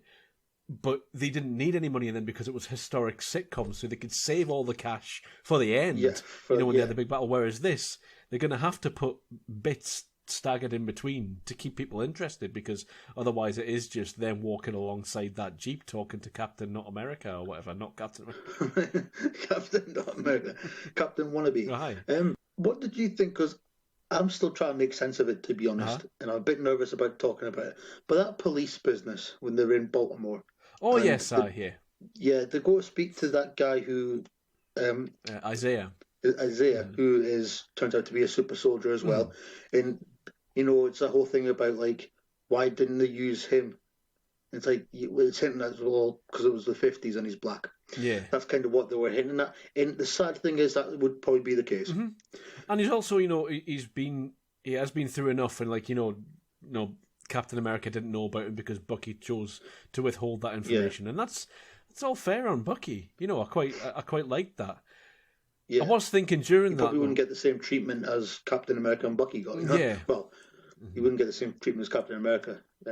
So I suppose you're getting like a littlest hobo thing of Bucky going around visiting a different person from his past in every episode, aren't they? Because I was thinking that, when we said with the Snowpiercer episode that they worked in couplets watching two at a time.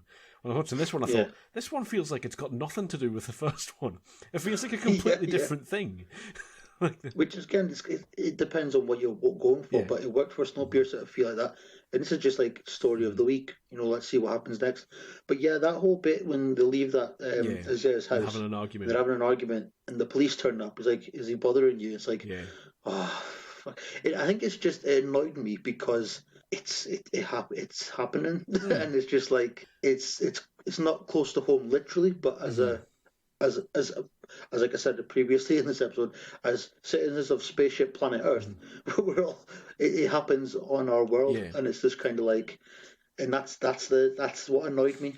And given what's happened recently, I don't think they wouldn't have been long off filming that when that happened. I'm guessing. I don't think it really annoyed me. It's happening a lot in films just now, but I think it's probably because it needs to.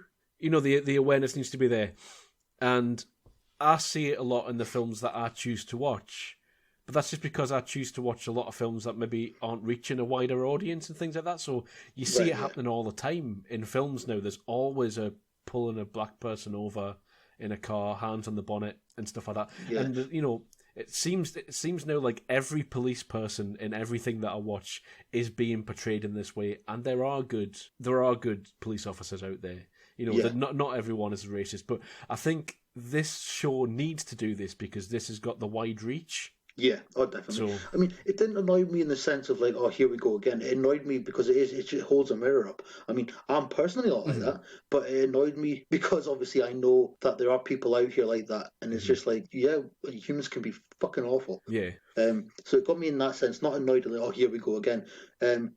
But it got me a bit is like, was it really necessary as far as they took it? I was sort of questioning that. Maybe I've missed something, but I just to be honest, I don't think they did too much with it. Yeah, I think it would have been better if it had been handled slightly better. It does hold that up and just say like, look, this is happening.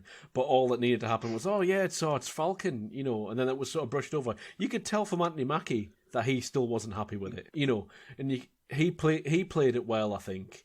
I think they could have possibly handled it better, and I think there are going to be some people who feel that they have a legitimate complaint against it, and if it was possibly done better, they might not be as justified in those complaints. If there is a backlash, I've never heard anybody talking about it. No, I've deliberately stayed away from all the chatter around this because I wanted our review to be fresh. So same, yeah. But yeah, just because I think it is, like you said, it does need to be like talked about and stuff. And I'm totally for putting things out there that are a bit uncomfortable for people. Absolutely. And if you don't want to watch it, don't watch it. But it needs to be, and it is definitely something that needs to be like shown more. Just like a lot of stuff needs to be have more of a voice. But what you could, again, I could rewrite this scene; it'd be way better. No, I can't because I'm not a writer, and anything I wrote would be shite. Also, but they could have done something along the lines of one guy has a racist attitude towards this situation, and the other copper, instead of turning and saying, "Don't you realise that's the Falcon?" he could have said, "Mate, wind your neck in. You're being a knob. You know, it could have been that. You know, is there a problem, sir? You know, is this guy bothering you? No, like, mate, is he bothering you? Again, as you can hear, I couldn't have written a better scene, but I have ideas as to how. I get what you're saying though, but it could have been like that. It could have been like one cop just being, you've been a knob, but then again, him going like, don't you know that's the Falcon? That's showing that racist thing, because he's not saying, stop being a knob, stop being racist. Oh, you're being horrible to a superhero. But again, I did like in this episode the Bucky and Sam banter. You know, their chemistry is brilliant, and I could watch all of that all the time. And I wrote down during it, this is really funny, but it's not interesting. Like, I just didn't find any of it interesting. And, you know, the thing that I thought was interesting in the previous episode, like this flag punchers thing could be interesting, they just seem to be fucking about. It feels like remember early episodes of Arrow? You not watch Arrow? Early episodes of Arrow. I liked... No. I watched like the stuff I linked into Flash and stuff, but yeah, I liked Arrow. It's a lot of these TV series. It's all hanging about warehouses doing things, because hanging about there's a lot of empty warehouses. Hanging about warehouses is cheap as fuck. That's why you can rent a car and start loading it with stuff at a warehouse, and that doesn't cost you any money production wise. That's why these TV series, especially early ones, where they're not putting money into it, all happen in warehouses. It just feels like that. Yeah, if we get a series 2 or 3, there'll be like massive, big, like supervillain layers. But at the moment, everything's in warehouses. But I mean, I've put here, but the new Captain America, I'll put here at the start. Like, is he too good to be true? Like, I was thinking, like the way he talks about, like the way people talk about his accolades and stuff. And again, we're talking about a series where you have like superpowered beings and like alien invasions and stuff, but like 3 Medal of Honors, and you know, he says he's jumped on 3 live grenades, something to do with his helmet and stuff like that. And like the stuff he sounds like he's done, it just seems a bit too good to be true. So I'm kind of thinking, maybe it's just me looking into stuff like we all do when we watch this kind of stuff. Is there something more to him? Is he all that they've made it out to be? There just seems there's something a bit sinister to him, but I'm not entirely sure if that's just Wyatt Russell's eyes. Like, you're never quite sure what to think of him. Yeah. But I think that's good, you know, as an actor. I'd sort of want that to be me if I was an actor. So insert Snowpiercer. Melanie. I'm going to be asking Captain America questions like Melanie questions the whole time. Oh yeah, let's have our predictions of cameos. Do we think White Vision's going to rock up at the end of this one? I'll put it, I never said it for episode 1, but I'll put in capitals Rhodey. Like, I didn't know he was going to be in it. Rhodey, oh yeah, Terrence Howard. Yeah. Oh, not Terrence Howard.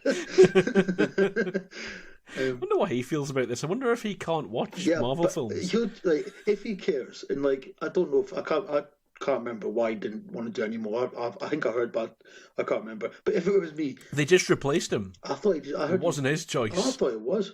No, I thought he quit for something anyway. Well, I think he asked for more money, and they said no. All right. But then they gave Robert Downey Jr. all the millions. Yeah, we'll give Robert Downey Jr. all the money, and we'll just get Don Cheadle instead. The whole Zemo thing at the end. I knew Zemo was going to be in this. So yeah, I've heard there was like that he was going to be in, but yeah. Dun dun dun. Dun, dun. But again, to me, it doesn't matter. Like, because I knew it's a case of like, oh, when's he going to show up? So that's quite interesting. But yeah, like, it would have been a bit more interesting if we maybe did that at the end of episode 3. But again, I don't know what they're writing. I don't know what the story's going to be. But yeah, maybe a bit later that might have been, because it would have been like, I know he's coming in. When's he coming into it? Oh, end of episode 2. Oh, right. It wasn't really anything interesting. It was just like, so you're going to go and speak to this guy? Yeah, I'm going to go and speak to Zemo. Okay. And them flag punches getting away was ridiculous. Is there two... Just that guy pushed a thing over. Yeah. And then they shot him, and then no one went after the plane. Yeah. Like, there was loads of cast there. Just someone go after the plane. Is there 2 groups of... Because again, I was kind of confused. It seems like they're both bad guys, but it seems like the good bad guys and the bad guys. Is it like know. 2 different... Because that big, scary-looking flag smasher dude's not with this group. I think they're just coordinating They're over just- Europe, yeah, aren't they? I think they're all on different Because it said sides of something about, Europe. oh, they're going to get us, or they're going to find us, or he's coming, or something like that. Yeah. And then I couldn't figure out what was going on. They say where they are, but I never really paid much attention, to be honest. And I know that, like, that lass, was she in one of the Star Wars films? Yes, she looks very familiar, actually. I Yeah. haven't checked. I've but not yeah, checked, but I think she might be in Solo. yeah. The people on the horses in the yeah, desert, she but- was. Yeah. Aye, there was some good elements to that Solo film. Yeah, hopefully we'll get onto that one day, but I like that. It was, I liked it was largely tedious for me, but I could maybe do that on the best of the worst. It's but definitely not the worst, though, is Well, it? that's what I was going to say. To me, it's like, well, I don't know if we need to include this, but it was a good space film to me, not a good Star Wars film. It didn't have to be part of Star Wars. It did that It could be skyline about thing, didn't it, anybody. at the end, where there was something really interesting happened at the end. Yeah. Oh, if only that had been the story. I'll speak like this because it would be a good way to cut and edit. In general, I'm guessing obviously so far you're not a massive fan, but No, I mean the stuff that I'm liking about it. Yeah. I've watched loads of Anthony Mackie anyway outside of the Marvel Cinematic Universe. I really liked him in 999. I watched The Night Before every Christmas. I've still never watched that. You keep telling me to watch it. I but do. I've never- I keep trying to force it on you every year, but no, it's not stuck. Or maybe I'll do it as a tip for Christmas. But yeah, I think he's got charm for days, and Sebastian Stan is great. You know, we've talked about the Devil all the time, his performance, and that's Amazing, isn't it? he is a brilliant actor. So these two together have charisma and chemistry, and I really hope they give them some sort of stuff to do that isn't just creating tension for the sake of tension. Right. I really want them to have conflict between themselves, or they'll have them something to get stuck into, to have an episode that really tackles like Bucky's problems, or really sort of goes into something between them, you know, because they're not mates. They were both Captain America's mate. Yeah. It's like when you go and hang, like they say that thing, you know, you can't call me Buck. Cap did. Cap knew me for longer. Yeah. You know, it's like when you two mates, you kind of stuck together because you've both had the same mate, but you're not really mates. Right, yeah. That's sort of the thing. So I think there's a lot they can do with it, and I just hope they do it, but I haven't seen it yet. I hope they do like a behind the scenes thing like they did at the end of WandaVision, because that'll be quite interesting to see how they've done some of this stuff, the action stuff at least. Maybe. And I know you weren't a fan of that one, but I'll leave it, to be fair. I know how they did it. It's wires and CGI, and some of it's real, some of it's not. Some of it's actors, some of it's stunt people. some of it's androids, some of it's aliens, some of it's wizards. Wizardry, yeah. Fuck it. Oh, I did love a line for this. It's like, there's no such thing as wizards. Doctor Strange, he's a sorcerer. That's a wizard. A sorcerer's It's a wizard without without a hat. I laughed at that because it's just stupid. I mean, listeners, you can't see my face just now, but I think what I'm going for is incredulous. I think that's what I'm going for with this face. Yeah, Oh, some of this dialogue, yeah, whatever. It's like a fighter's just a boxer without a glove. Mate, the thing is, right, I wasn't going to watch any of these TV series because I haven't got time. But now we're all locked down. I watched WandaVision, and now this has to live up to WandaVision, which I thought was amazing, and it can't. So it's quite difficult, I think. I'll cut this bit out, but my mum's phoning me, so I'll quickly send her a message. All right, phone her. No, it's fine. Get her on. Hold her up. Hold her up to the mic. Do a live answering your mum's phone call on the podcast. We haven't done that before. Episode 6. This is where it's at. Oh, well, shall we shift on then? Best of the worst. Next section.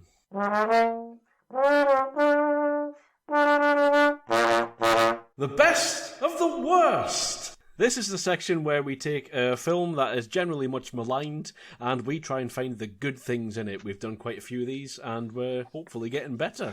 That's the aim. These are all spoilers again from the top. People generally tend not to care that these are all spoilers because they've either already seen them because they're older or they don't care because they're crap.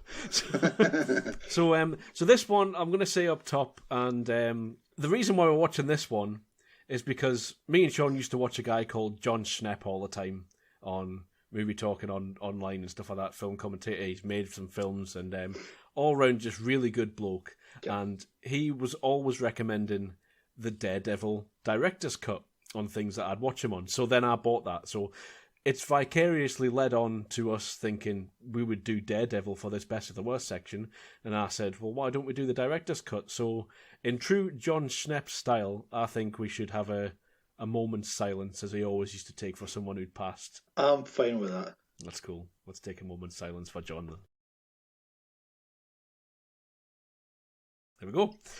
That's it. He always used to do that at the top of shows, though, didn't he? When Yeah, he did, he mentioned anyone who'd passed, sort of thing. So that's kind of what's led me here anyway to this Daredevil director's cut. So let's get sweaty, as he would say.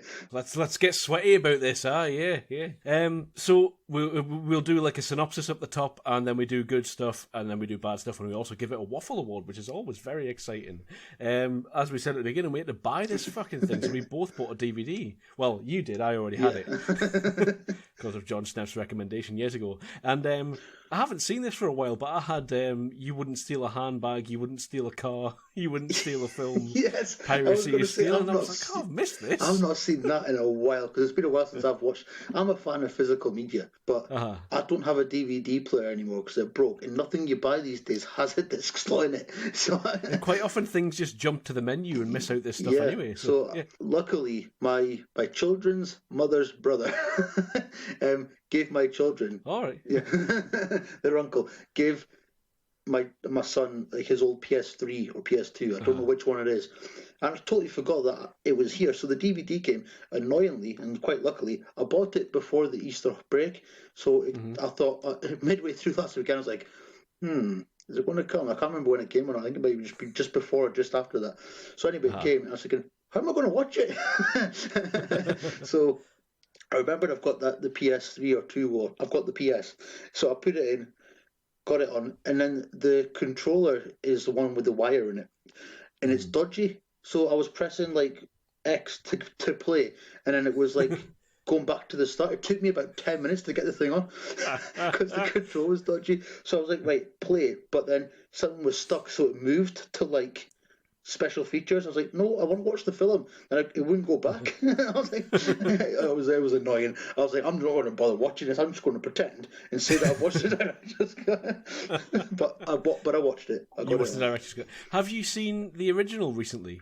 Well, before we recorded the last one, I think I mentioned that I was flicking through the TV and it was on. All right. I think this is why we decided to do this one, and I said we'll do the director's cut instead. Yeah. But then it was like, I think it was near the end when it was on, so I just watched the last like 10 minutes. Because I rewatched it for this, so I watched them over 2 nights. Original recipe and director's cut, so I think I can separate them out. I know the differences. Well, see, it always confuses me when I do that. So, synopsis? Shall I do one? You want to do one? I'd crack on if you want. I feel like I could do it for this one, which is. Well, tell you what, let's do a line each and see how far we can get. Oh, yes, let's do that. Okay. So this is the Daredevil film starring Ben Affleck, directed by... Mark Steven Johnson. You try to throw me off there. It was written by him as well. And it is about... It is about the character Daredevil of Hell's Kitchen, which was then later turned into a Netflix series. This is the 2002 version, I think. Was that 2005, something like that? Let's just say yes. Let's just say yes about that, yeah. And this... So yeah, it's starring Ben Affleck as the titular character. It's got possibly one of the best villains that Marvel had up until this point. This is one of the original Recipe Marvel Studios films, which caused them to go bust. Quite early on. It's trying to introduce characters such as Electric Nachos, which that didn't take off, did it? No, I've never seen Electra. No, I haven't seen it, and I never want to. I think because of this film, I didn't want to see it. I mean, executive produced by our Lord and Saviour Kevin Feige. So these were his practice films that he did early on. It was like his first couple of pancakes. Aye, they're always a throwaway. Yeah, you got to learn how to be a good tosser, aren't you? So your line now. Right. Well, obviously the story of Daredevil, Matt Murdock, is blind due to an accident when he's a kid. Mm-hmm. It's heightened his other senses to superhuman strength, and for whatever reason, it caused him to be able to jump around like he's clearly not on a wire. Yeah. There's a lot of flying around and just bouncing off things and stuff like that. And yeah. Like a lot of superheroes, he can just jump off buildings, and then as long as he hits something before he hits the ground, then he won't die and shatter all the bones in his body. Yeah. There's a bit where I don't think it's him. It's later on in the film. It's Elektra goes to jump from one tall building to another, I think, but doesn't bend her knees and jumps. She just levitates. So he's a lawyer by day, he's a crime fighter by night, and he's one thing I never got from this film. Has he been doing this a while? Has he just started? I think in this one he's been doing it a while. I think in the TV series he's just starting out, isn't he? Yeah. He's more established in this one, and he is more of a lawyer in the director's cut, isn't he? He is, yeah. He's juggling, lawyering, and superheroing. Yeah. Being a vampire. Just being a bit of an urban legend, trying to figure out how to use his sort of like lie detector and senses as well, sort of thing. He's still figuring it out a bit. And for some reason he sleeps in water. He does, yeah. He has an isolation tank to shut off all his senses. Sensory desperation. Yeah. Sensory deprivation. So, I mean, his dad's killed by what turns out to be the Kingpin. It's something later on, isn't it? That sort of sends him on a journey to seek justice throughout the city. The Kingpin hires in Colin Farrell as what's his Bullseye? Bullseye, really good villain. To then sort of come in and do that, and it sends him on a journey that basically sends him after the Kingpin to sort out Hell's Kitchen and reclaim his area of the town, doesn't it? I think. Correct. So I think that's pretty much a synopsis. Synopsis done. Teamwork. Sort of. I think we tripped each other up more. We'll work on that for next time. We'll practice. That's it. We'll do a rehearsal. So, yes. There is a lot more lawyering in this one. There is a lot more lawyering, and I think that's one of the main differences, isn't it? Did you watch any of the extra features in the director's cut? Did you watch I was planning on, but because the PS number 2 or 3 controller was pissing me off, right. I just gave up. I watched because when I was sitting watching it on my TV, the controller doesn't stretch to the couch, so I was on the floor, so I could use a controller. And I just put the controller down. I didn't touch it, so I sat and watched the entire film. I even had to go and have a piss, but I didn't because I didn't want to pause in case I couldn't get the thing started again. So I didn't because it was just probably going to annoy me if I tried. Well, they tell you about how this sort of came about. So up until sort of a few weeks before the release of the film, they had these 2 cuts, So right. There was a long time where this was the cut of the film, but they decided for pacing that they would cut it down. And I actually wrote down my notes as I was watching it. I was like, the theatrical cut is better paced. It moves at a clip, sort of thing. But this does give you more of what you need. So in the extra features, you've got the director saying, I wanted to include this, I wanted to include this. I understand why the studio didn't. And you've actually got one of the producers who at the end of it says, the theatrical cut is the film. This is just the director's cut, and it's nice that you have it now, but the theatrical cut is the film. Well, because to me, I was thinking, like, the theatrical cut, it's the superhero story. It's all about him being Daredevil, being the superhero. The director's cut's more on his sort of him. Mm-hmm. It goes more to him. It's less, obviously, all the superhero stuff's there. Yeah. But it's just a bit more of his day-to-day, like the lawyer. But you get more from that. You get more of his character, don't you? You get more more of his moral compass, his motivations, and his sense of justice, that sort of thing. Yeah.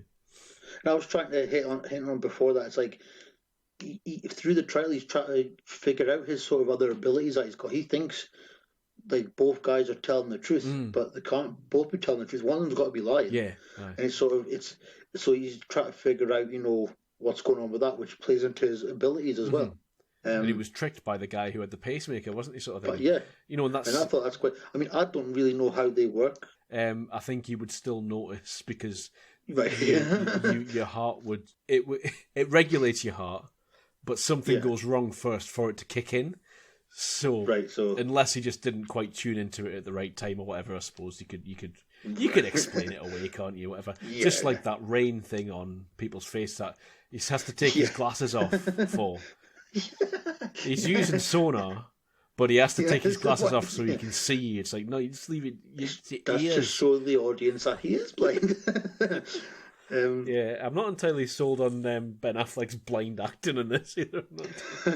He does an alright job. But... my trivia plays into that. Okay. So because obviously I'm blind in one eye, right? I'd love nothing more than to be able to make a sound and knock off some kind of sonar so I can, see what's going on. Because if I'm crossing the road and I have to look right, I have to look right. I have to physically turn my body right. I'd love to just be standing there and just click. Yeah. Oh, there's nothing. I can't see it with either of my ears. I'd love to be able to do.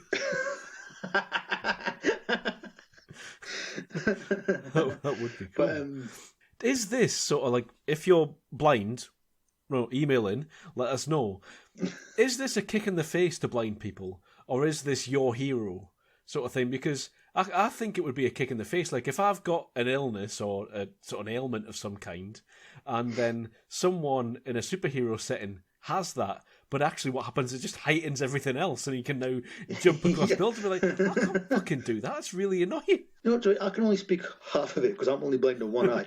But to me, it's cool representation. Right. You know, anybody can, be a hero. Doesn't matter what what you might have going against you.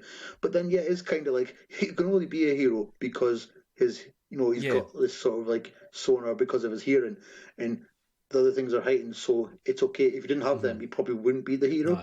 It's just kind of like... I find that a lot with a lot of these things, like when they try and make this a disability part of a superhero, they make it a part of it, but they also completely ignore it. So, Yeah. But I mean, again, though, they kind of might be able to cushion that a bit because he's got a success... Well, he's struggling. Mm-hmm. He's not got a successful business, but he's a lawyer. Yeah. And he's managed to become a lawyer. Fluke. And that's... Yeah, he gets which is a fish, by the way. Yeah. I'm just going to say it now. I love Jon Favreau in this. Oh, yeah.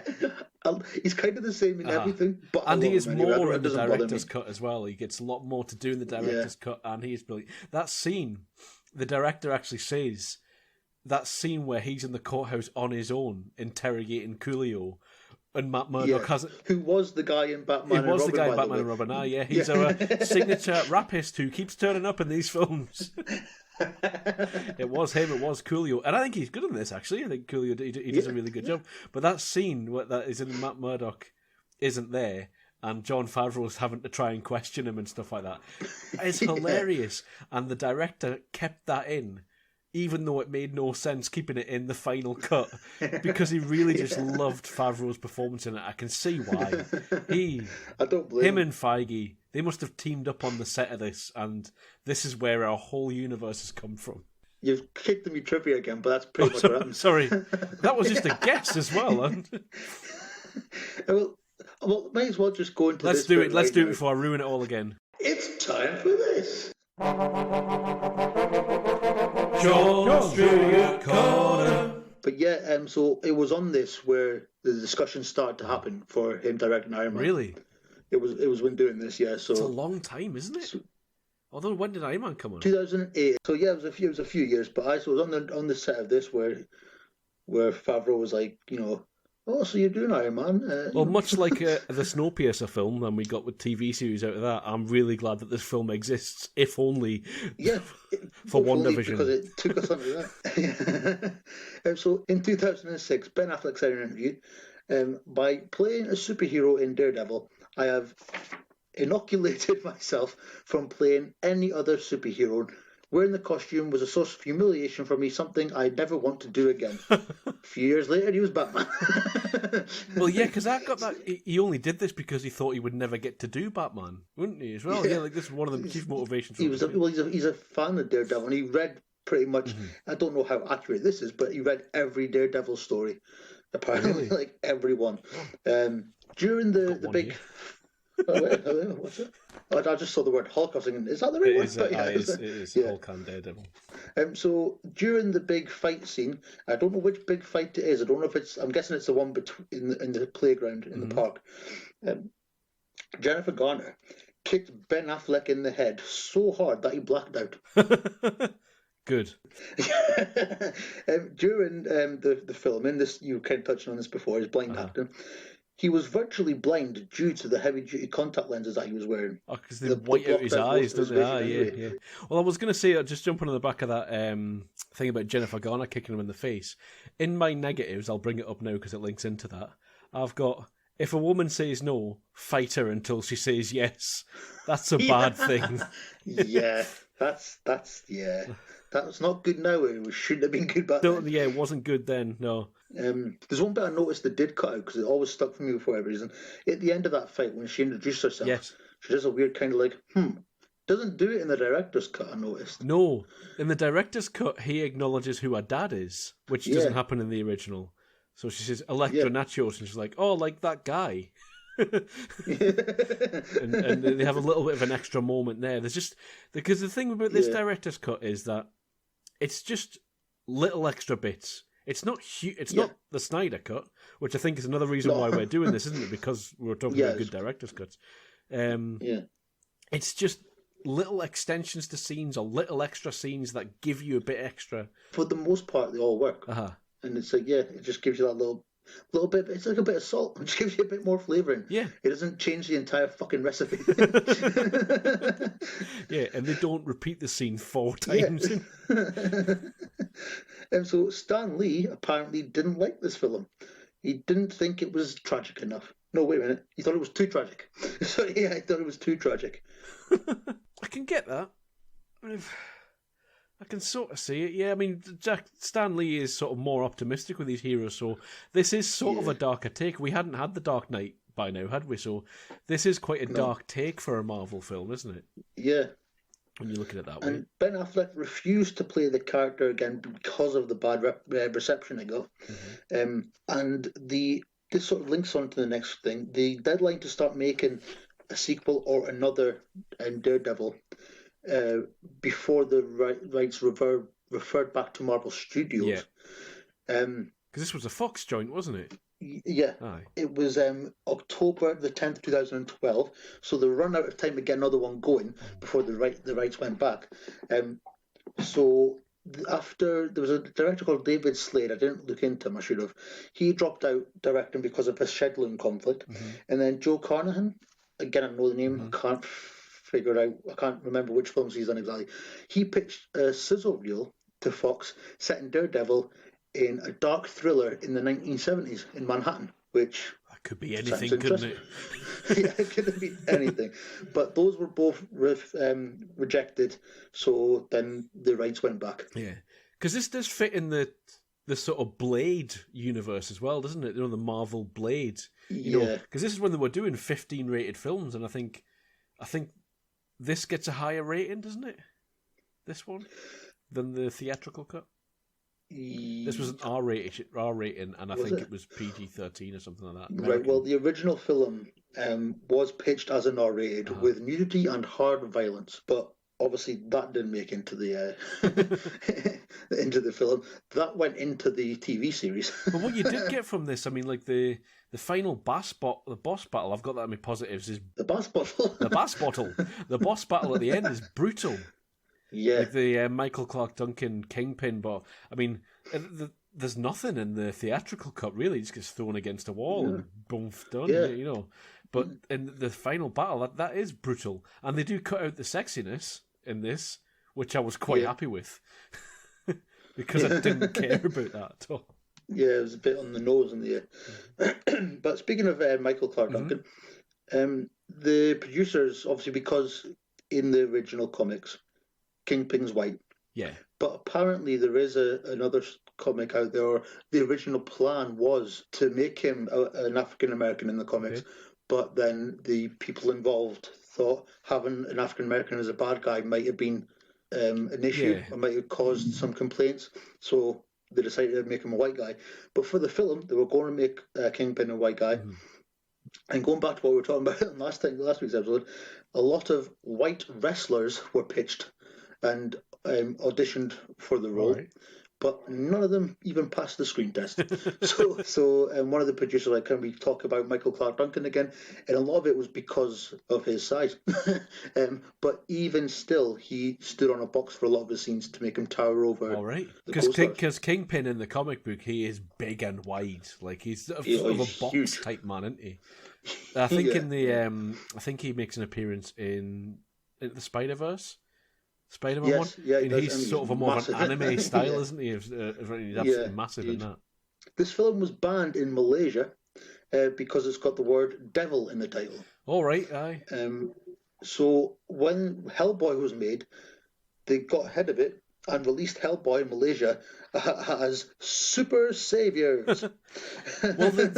Or Super Sapiens. Sorry. Oh, Super Sapiens, yeah, right, okay. Super Sapiens. Because there's a lot of that in China as well. A lot of films are banned in China because if they have ghosts in them, they can't have... So, like, Ghostbusters isn't allowed to be released over there and stuff. And but then... I think I've got one more. One more bit of trivia here. Affleck and Farrell both originally auditioned for the opposite roles. Really? All right. So Affleck he was approached to play Bullseye, and Farrell was approached to play Daredevil. Vin Diesel was approached to play Daredevil. A couple of others, can't remember off the top of my head. But yeah, then obviously they end up playing the I don't opposites. think you could have cast this any better than they did. Possibly Jennifer Garner. And I don't really like her. Apparently this was the first time in a film that Colin Farrell used his own accent. I think it was, yeah. Because it sounded really out of place when I first heard it. I remember thinking, I'm like, what's he putting on that Irish accent for? But he's brilliant in this. Like, absolutely. Yeah. Him, Michael Clark Duncan, I'm still not sure on it, but I did really like him in this. And I miss Michael Clark Duncan. I want him back. Definitely. It's not fair. Just randomly, because it's one of my, again, like I've said before, I don't believe in guilty pleasures because I don't feel guilty for liking what I like. But there's another film that's generally not well received, but I'd love it, with Ben Affleck and Michael Clark Duncan in it together. Can you name it off the top of your box?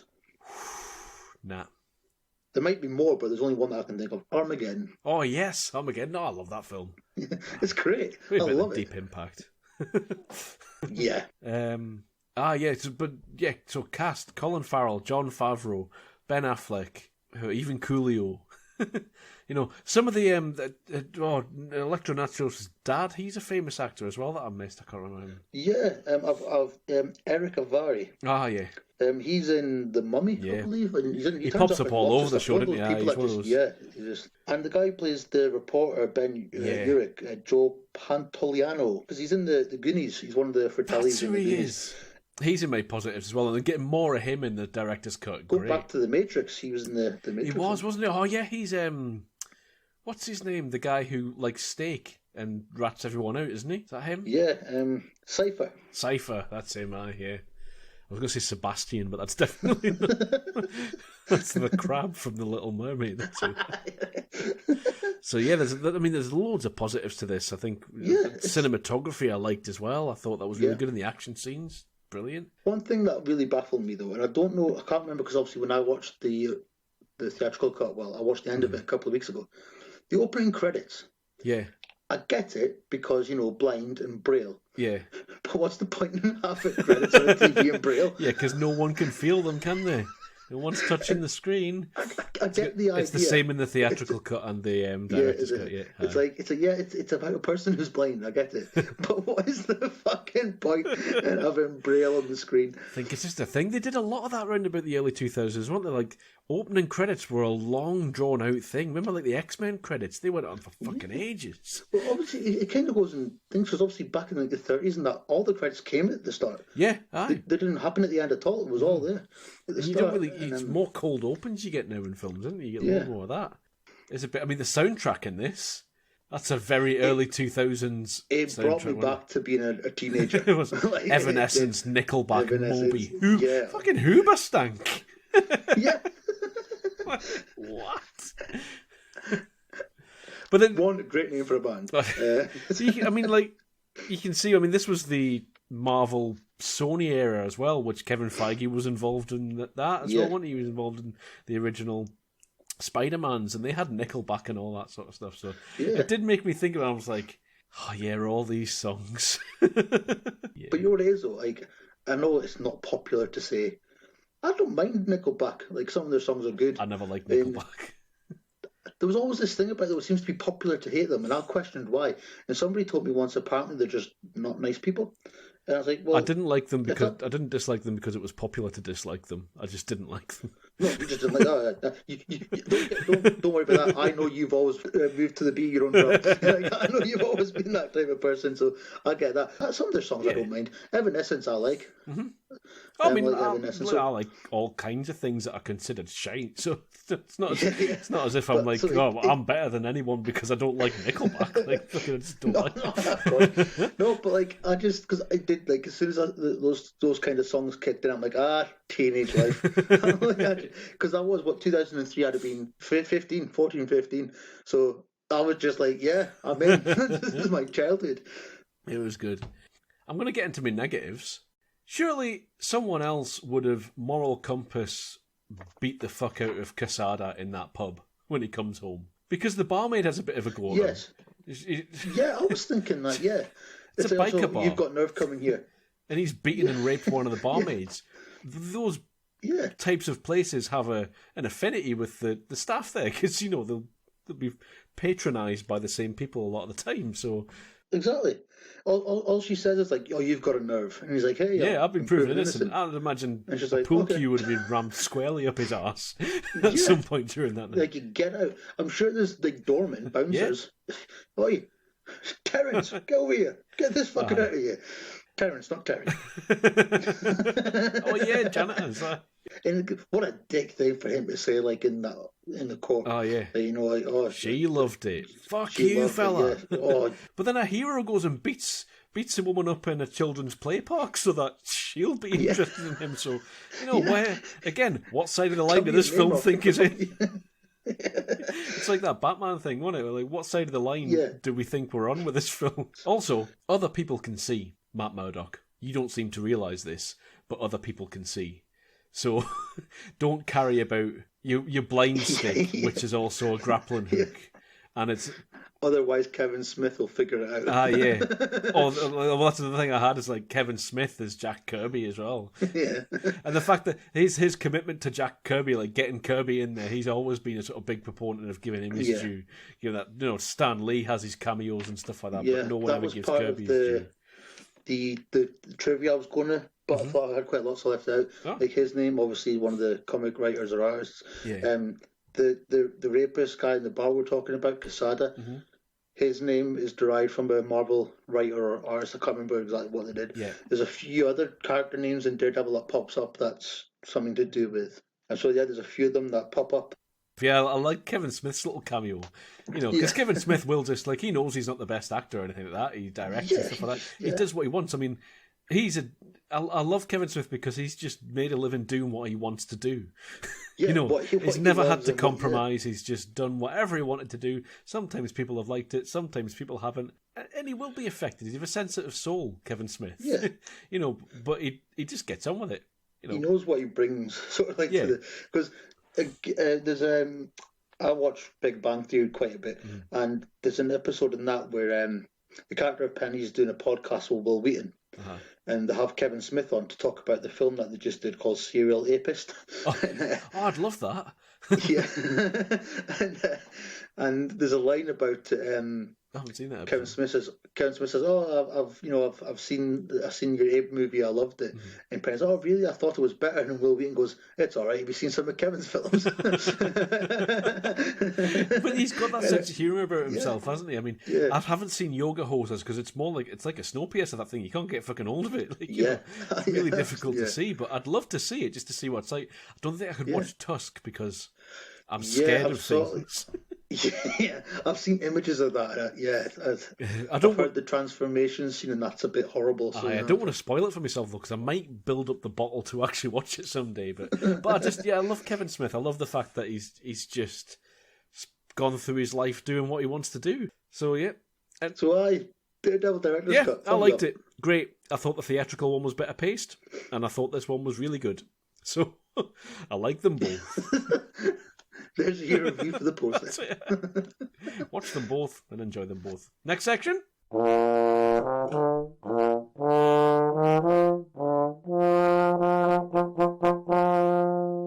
Get your tips out for the pod. All right, it's time for us to get our tips out. We're going to change the format of this slightly this week. Here's my tips. We're going to get them out. We're going to say what we thought of last week's tips, and then I am going to give Sean a new one. And then that's it. I don't get any homework this week. I'm a little bit sad about that, but we do bang on quite a lot in this. So we need to try and cut it down somehow. So, Sean, why don't I go first? Because then otherwise it'll be me talking a lot. Right. Towards the end, won't it? So last week, Sean asked me to listen to the Dirty Honey, which was a band that he just sort of discovered and come on to, and I asked you to listen to a podcast, which was The Infinite Monkey Cage, Does Time Exist? So, Dirty Honey. Good. Hey, better than what you thought of the wrestling documentary. Yeah. Oh, yeah. Well, yeah. I mean, the really good, solid sort of classic rock style band. Yeah. There's nothing really sort of negative to say about them. They're not changing the world or anything. They're not really sort of redefining the form, but you don't need to. No. You don't need to be experimental jazz or whatever. Yeah. Not all bands need to do that. Just play what you want to play and what you like. These bands play really well within the style, I think. Some really good riffs. My favourite song, I think, was Scar. You were right about that guy's voice. Yeah. It's another one of those Chris Cornell, Axl Rose. So it's one maybe. Yeah, it's like I love it, but I hate it because I want to sing along, but I can't. What's the other one? What's Liv Tyler's dad called? Steve Tyler. Steve Tyler. He's another one, isn't he, as well? Yeah. I was going to say Mr. Tyler. And it's that sort of style of music, isn't it? Not they're not going to be my new go-to band or anything like that, but I will go back and listen to them. They're good for driving. I found that, just driving around. I quite enjoyed listening for that. And again, I've got a colleague at work who's a massive Guns N' Roses fan, so I put him onto them, and I was like, "You heard of this band?" He was like, "No, but I should have done because they look really like a cursory Google makes them look really good." So so whilst they may not be my new favourite band, they may be his vicariously from you, Sean. So job done. You've brought joy to more than just me by doing this one. So because a funny bit on this, when we recorded that episode last time, 2 weeks ago now. Mm-hmm. 3 days before that, they released a new song on YouTube that I didn't know about. So a couple of days into it, I had to send Billy a message. Oh, by the way, there's another song that I didn't even know about myself, and I like it. It's a good song. I just put it onto the page and just put the playlist on whatever all the songs. I did put on their that live one that you're on about as well, Viper Room thing. Just put that on the background whilst I was working. It was good to listen to. I was listening to them a bit to remind myself before we came on to record this podcast. So it's like you said, it's like they're not going to change the world. What I like about it is like they are a bit out of date, but they don't care. And that's what I like. It's what music should be. Because for me, like, I'm not a fan of modern music at all. Depends what you mean by modern music. Look at job, Sean. Well, yeah. But the modern pop sort of scene. I've never been a fan of that. Yeah. But this kind of music, it does sound like 80s rock kind of, and I like it. And it's just they're doing what they want to do and what they love to do, and I admire that, and it's fun songs. I can imagine going to a gig and watching that kind of music live and having a good time. So they're a really solid band, though. They play really well together. They're really tight. Yeah. They're really sort of good musicians and stuff like that. Which anyone can appreciate. If you hear a band playing well together. And so that's my feedback on that one. What did you think of the Infinite Monkey's Cage? I'm going to quickly show you the start of my notes. Nobody will be able to see this. Is it an equation? I hope it's an equation. Just a bunch of question marks. I was going to try and write a fake equation, but yeah. Do you know what it is, all right? I've listened to this and I think 4 or 5 other episodes. Okay. Oh well. I fucking love this thing. Oh great. You've nailed it again, you bastard. Because this episode, though, and not for any particular reason other than my intelligence, it's not my favourite one that I listened to. Right. But you were right in the reasons why you pitched it. Uh-huh. The story Mark Gatiss tells about that play Sounds freaking amazing. And there is actually a Doctor Who episode, and I was going to figure it out, but I didn't. I don't know if it. Yeah, it was before this episode. I don't think Mark Gatiss wrote it. But they're in they go back to like the 60s, I think, and there's this haunted house. And it turns out it's an astronaut from the future who's stuck. And so it's a future haunting, yeah. This film was the one that you mentioned. I listened to it again just so it was fresh. It's called The Road or something, isn't it? I think it's a lost place, so we'll never see it. But it is. It's a future haunting on a road, and it turns out the noises. It sounds amazing. It does, doesn't it? Yeah. This whole podcast, like I said, I've listened to the history of rock. That's a really funny episode. It's good, isn't it? That one is that Ross Noble on that one? Ross Noble, yeah. Yeah, it's so good. Is that the one where he says he wants to be buried astride a goat with all these plastic possessions around him to really confuse future history? Yeah. He wants to be entombed. Oh man, it's honestly right. I've not listened to a lot of Ross Noble's comedy or anything, but I was walking the dog, and people were looking at me like I was a lunatic. I was just laughing to myself because I was listening to it as I was walking the dog. I do like the ones with Ross Noble on. He's a really good guest, actually. But yeah, so going on about this one about does time exist and stuff, it just confused me. Like, I'm not the most intelligently blessed person on the planet. I'm no fool or idiot by any stretch of the imagination. I've got 2 degrees, not to brag, but in acting and performance, I hardly went to Oxford. But I like to think that there's some things out there that I know about, and I like my history, and I'm fascinated by physics and stuff like that. But I don't get a lot of the language. So what I found myself when they were talking about stuff, they'll mention a word that I don't know what it means. And then they'll say, but to understand this thing that this word means, you need to understand these 2 things. And I don't know what those 2 words mean either. All right. So then I have to know what those 2 words mean. But to know what those 2 words mean, I have to find out another 12 words that I don't know the meaning to either. I've often found physics quite inaccessible for that reason as well. Yeah, and especially when they talk about time. The whole thing about how do we know the past when we don't know the future? And then one of them's like, because the future hasn't happened. But then the Italian guy, I think he's Italian, I'm sorry if you're not, he goes on about well actually, and he talks about a load of stuff, and I'm like, ow, my head. But the way they present it is accessible in a way. Yeah. Even if you don't fully know what they're saying, there's somebody there to sort of like give you an argument that you can maybe understand. Yeah, that's why you have your Robin Ince, your Mark Gatiss, and your Ross Nobles, isn't it? It's like... They're there to sort of like layman term it a bit. Yeah. It's just, and it is just proper. Even like I said, this one about time, I didn't fully understand the arguments or the theories they were putting out there. Because to me, time is just, I think it's I can't remember the name, but it's the female scientist that they've got on. She's like, well, we don't remember. We don't know the future because it hasn't happened. I'm like, I'm on her side. That's the way I see it. Yeah. We don't know because it hasn't happened. And then it's all about like, well, maybe it's happening simultaneously all over the place. And I watch a lot of sci-fi stuff, so I kind of get the idea that they're going for. But even though I don't know the science, I get the gist. And because they're presenting it as a laugh, and they've got comedians on them, they've got people who aren't scientists to give an opinion. It's so enjoyable to listen to. And I can't believe I've not known about it and it's been on for so long. I actually thought you would have heard it when I mentioned it last week. There's always a little bit of nervousness every week when I release these tips. It's like, have you heard of this one, though? Because you might have done. It's quite big. We've always got a backup just in case.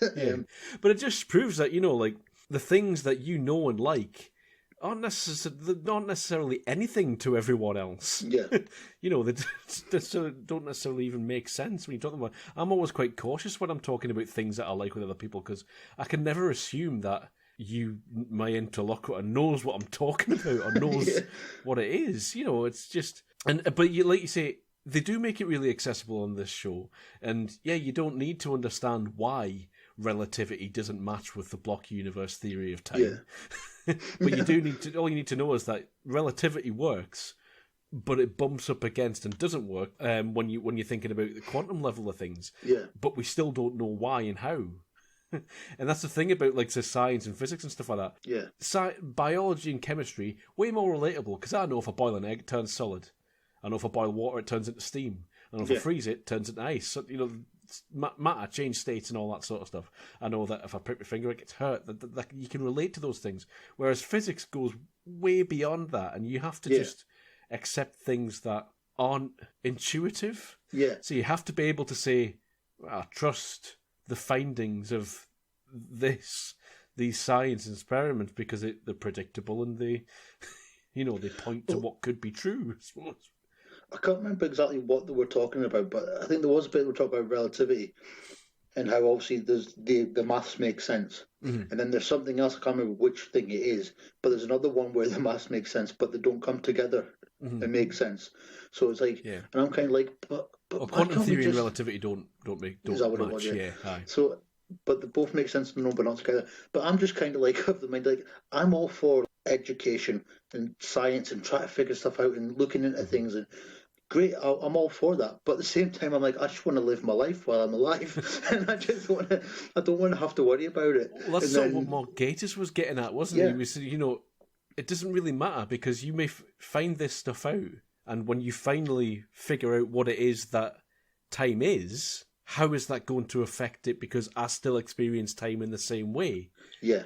But they did mention, and sort of Mark Gatiss pushed back on it a bit as well, was like, we know that we once thought the Earth was flat and the sun went round us. We now know that we go round the sun. And you could say the same for that. Well, that doesn't change my experience of everything.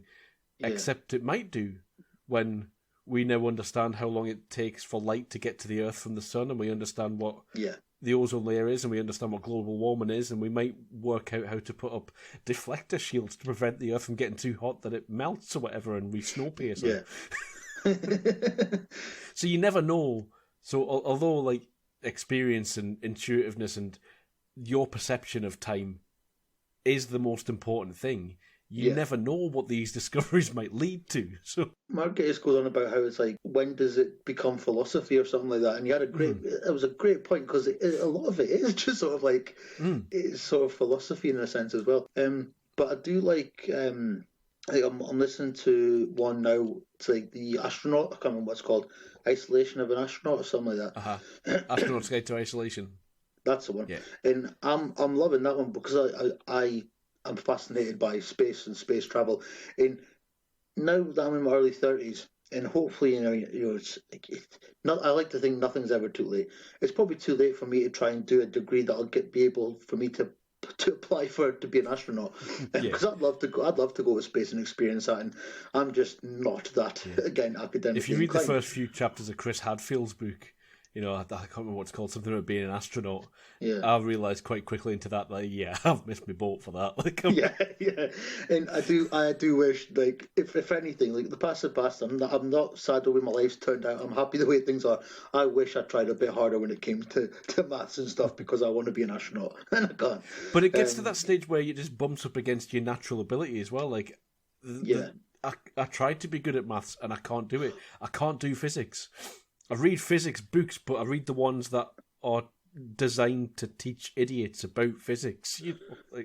I'm embarrassingly bad at maths to the point where if people ask me math stuff and don't do it because I'm being deadly serious here, I panic. Like I get really nervous when it comes to maths, and it paralyzes me almost. Really? And I don't know why. I'm proper really embarrassed by maths. I can't do it. I'm not good at it. I never have been.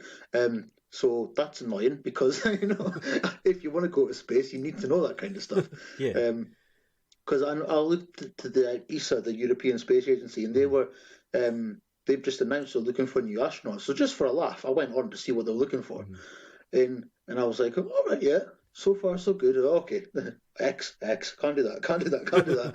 And because they wanted to make it a bit more accessible, you still have to know. Yeah. Because back in the 60s, it was all test pilots. If you can fly, you go to space. Yeah. And a lot of time now it's scientists, because that's what they're doing up there. Yeah.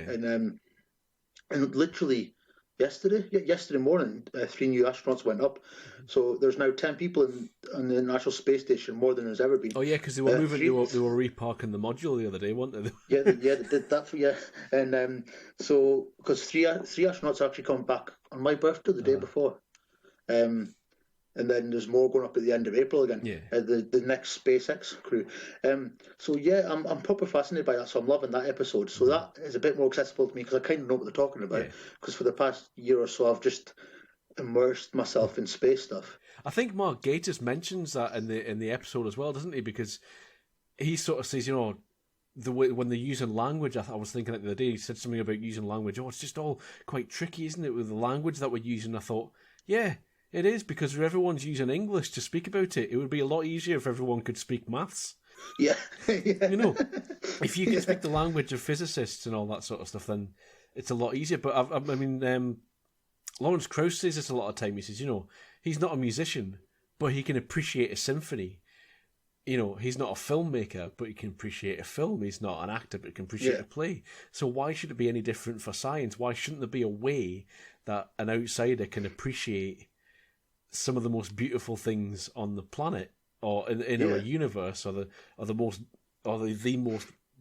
massive understandings of the smallest things through science? Why can't someone who's not an expert in that appreciate it? We can. We just need to learn how to talk about it. And I think this Infinite Monkey Cage is a good thing for that. But honestly, I'm a fan of this podcast. And that's I'm cool. Keep listening. Well, we'll have to catch up, and I'll have to go back and re-listen to a lot, because I drop off of that one. It's one of them where they bring out new episodes, and it's a really good one for me in the morning. Bug it on, have a bath, have a bit of shower, make your breakfast, sort of thing. It's only sort of 20-30 minutes. Yeah, they're not that long. Yeah, because it takes me about 40. Because obviously, pandemic, I get it. I'm working from home, but once, maybe twice a week, I go into work, and it's a 40-minute walk, 45-minute walk. So I just bunged it on and just had to listen to it on the way. These passive things are maybe quite good to do. You just put them into your spare time. I'm glad you enjoyed it, and Right, so ready then? What am I getting? I'm a bit sad I'm not getting any homework this time, but it's okay. So, because I'll do your homework as well. In fact, I did it last week. This is why you're getting recommended it. Now, you may have heard of this guy. I don't know whether you will or not. It's a stand-up comedian I'm going to recommend you this time. Oh. So I know that you like certain types of comedy, and we had a conversation a few weeks ago where try to figure out where the line is for you, and I think this might be on that line, because my line goes a bit further than yours, and I like some sort of I like Frankie Boyle, for example, who really just offends you, sort of thing. But I know you like the likes. We both like the likes of Tim Minchin, and musical guys. I don't know. Do you like Bill Bailey? I do.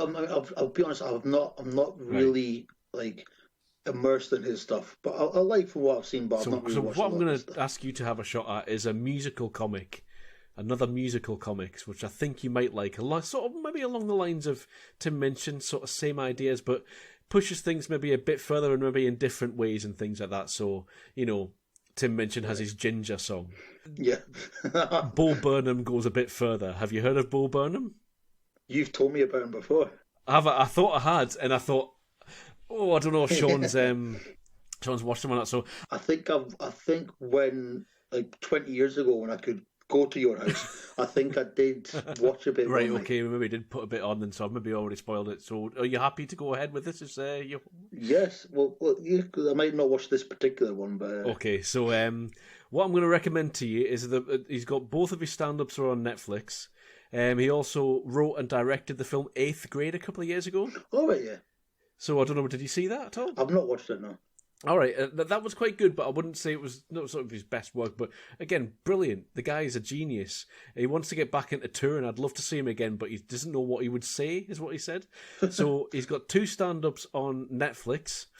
You could pick whichever one you want. I would probably recommend to go with Make Happy. Right. That would be my choice if you were to go one. And he's got another one called What? Full stop. But Make Happy, I think is probably a good one to start you off on. That'll really sort of figure out whether he's over the line for you or not even funny. You may not think he's really funny. I think one thing is he's really clever with what he does. So I just bunged him on last week just to go, and I ended up putting him on Spotify and listening to all of his albums all week. Things like that. He just sort of gets addictive, and he's so clever that you get other bits of jokes and you get other things on multiple viewings and multiple listens and things like that. So have yourself a bit of Bo Burnham. Right. Because I do remember when I was at yours a while ago, you did put him on at some point. Right. I don't know if it would have been any of these. I don't know how old they are. I don't think so. I think I maybe just put something on YouTube or something. YouTube, just the odd song or something. Yeah. But since then I haven't gone back to it, so this is probably going to be brand new. So it's like somewhere in the middle. I'm aware of this person. I haven't watched his stand-up for a couple of years, and it all seemed really fresh again when I went back to it. You know, it's one of those things where stand-up comedians tell the same jokes all the time every night, and you would think that would get boring, but then watching this guy, it's really fresh every time, you know, and the stuff that he talks about is still as relevant today as it was when he did it. So thank you for listening. If you've listened to this all the way through, thank you very much. And if you haven't listened, like we usually say, fuck you. Yeah, you bastards. Sorry, I cut you off there. No, it's all right. We'll say fuck you. Ready? On 3, 1, 2, 3. Fuck you. To us. Thank you very much. You haven't heard it. If you want to get in touch, let us know what you think of us, or send us some questions, send us some recommendations, any reason you want to get in touch at all, give us a shout. The email address for us is wafflepod, which is w.a.f.f.l.e.podd@gmail.com. You can find us on Facebook at Whitty Analysis or Feature Films and Light Entertainment. You can find us on Twitter, Waffle Podcast 1, and our YouTube is Waffle Podcast. And as we always say on this, yeah, baby.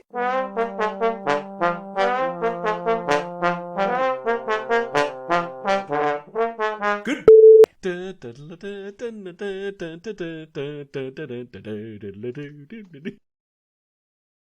We get a copyright strike for that.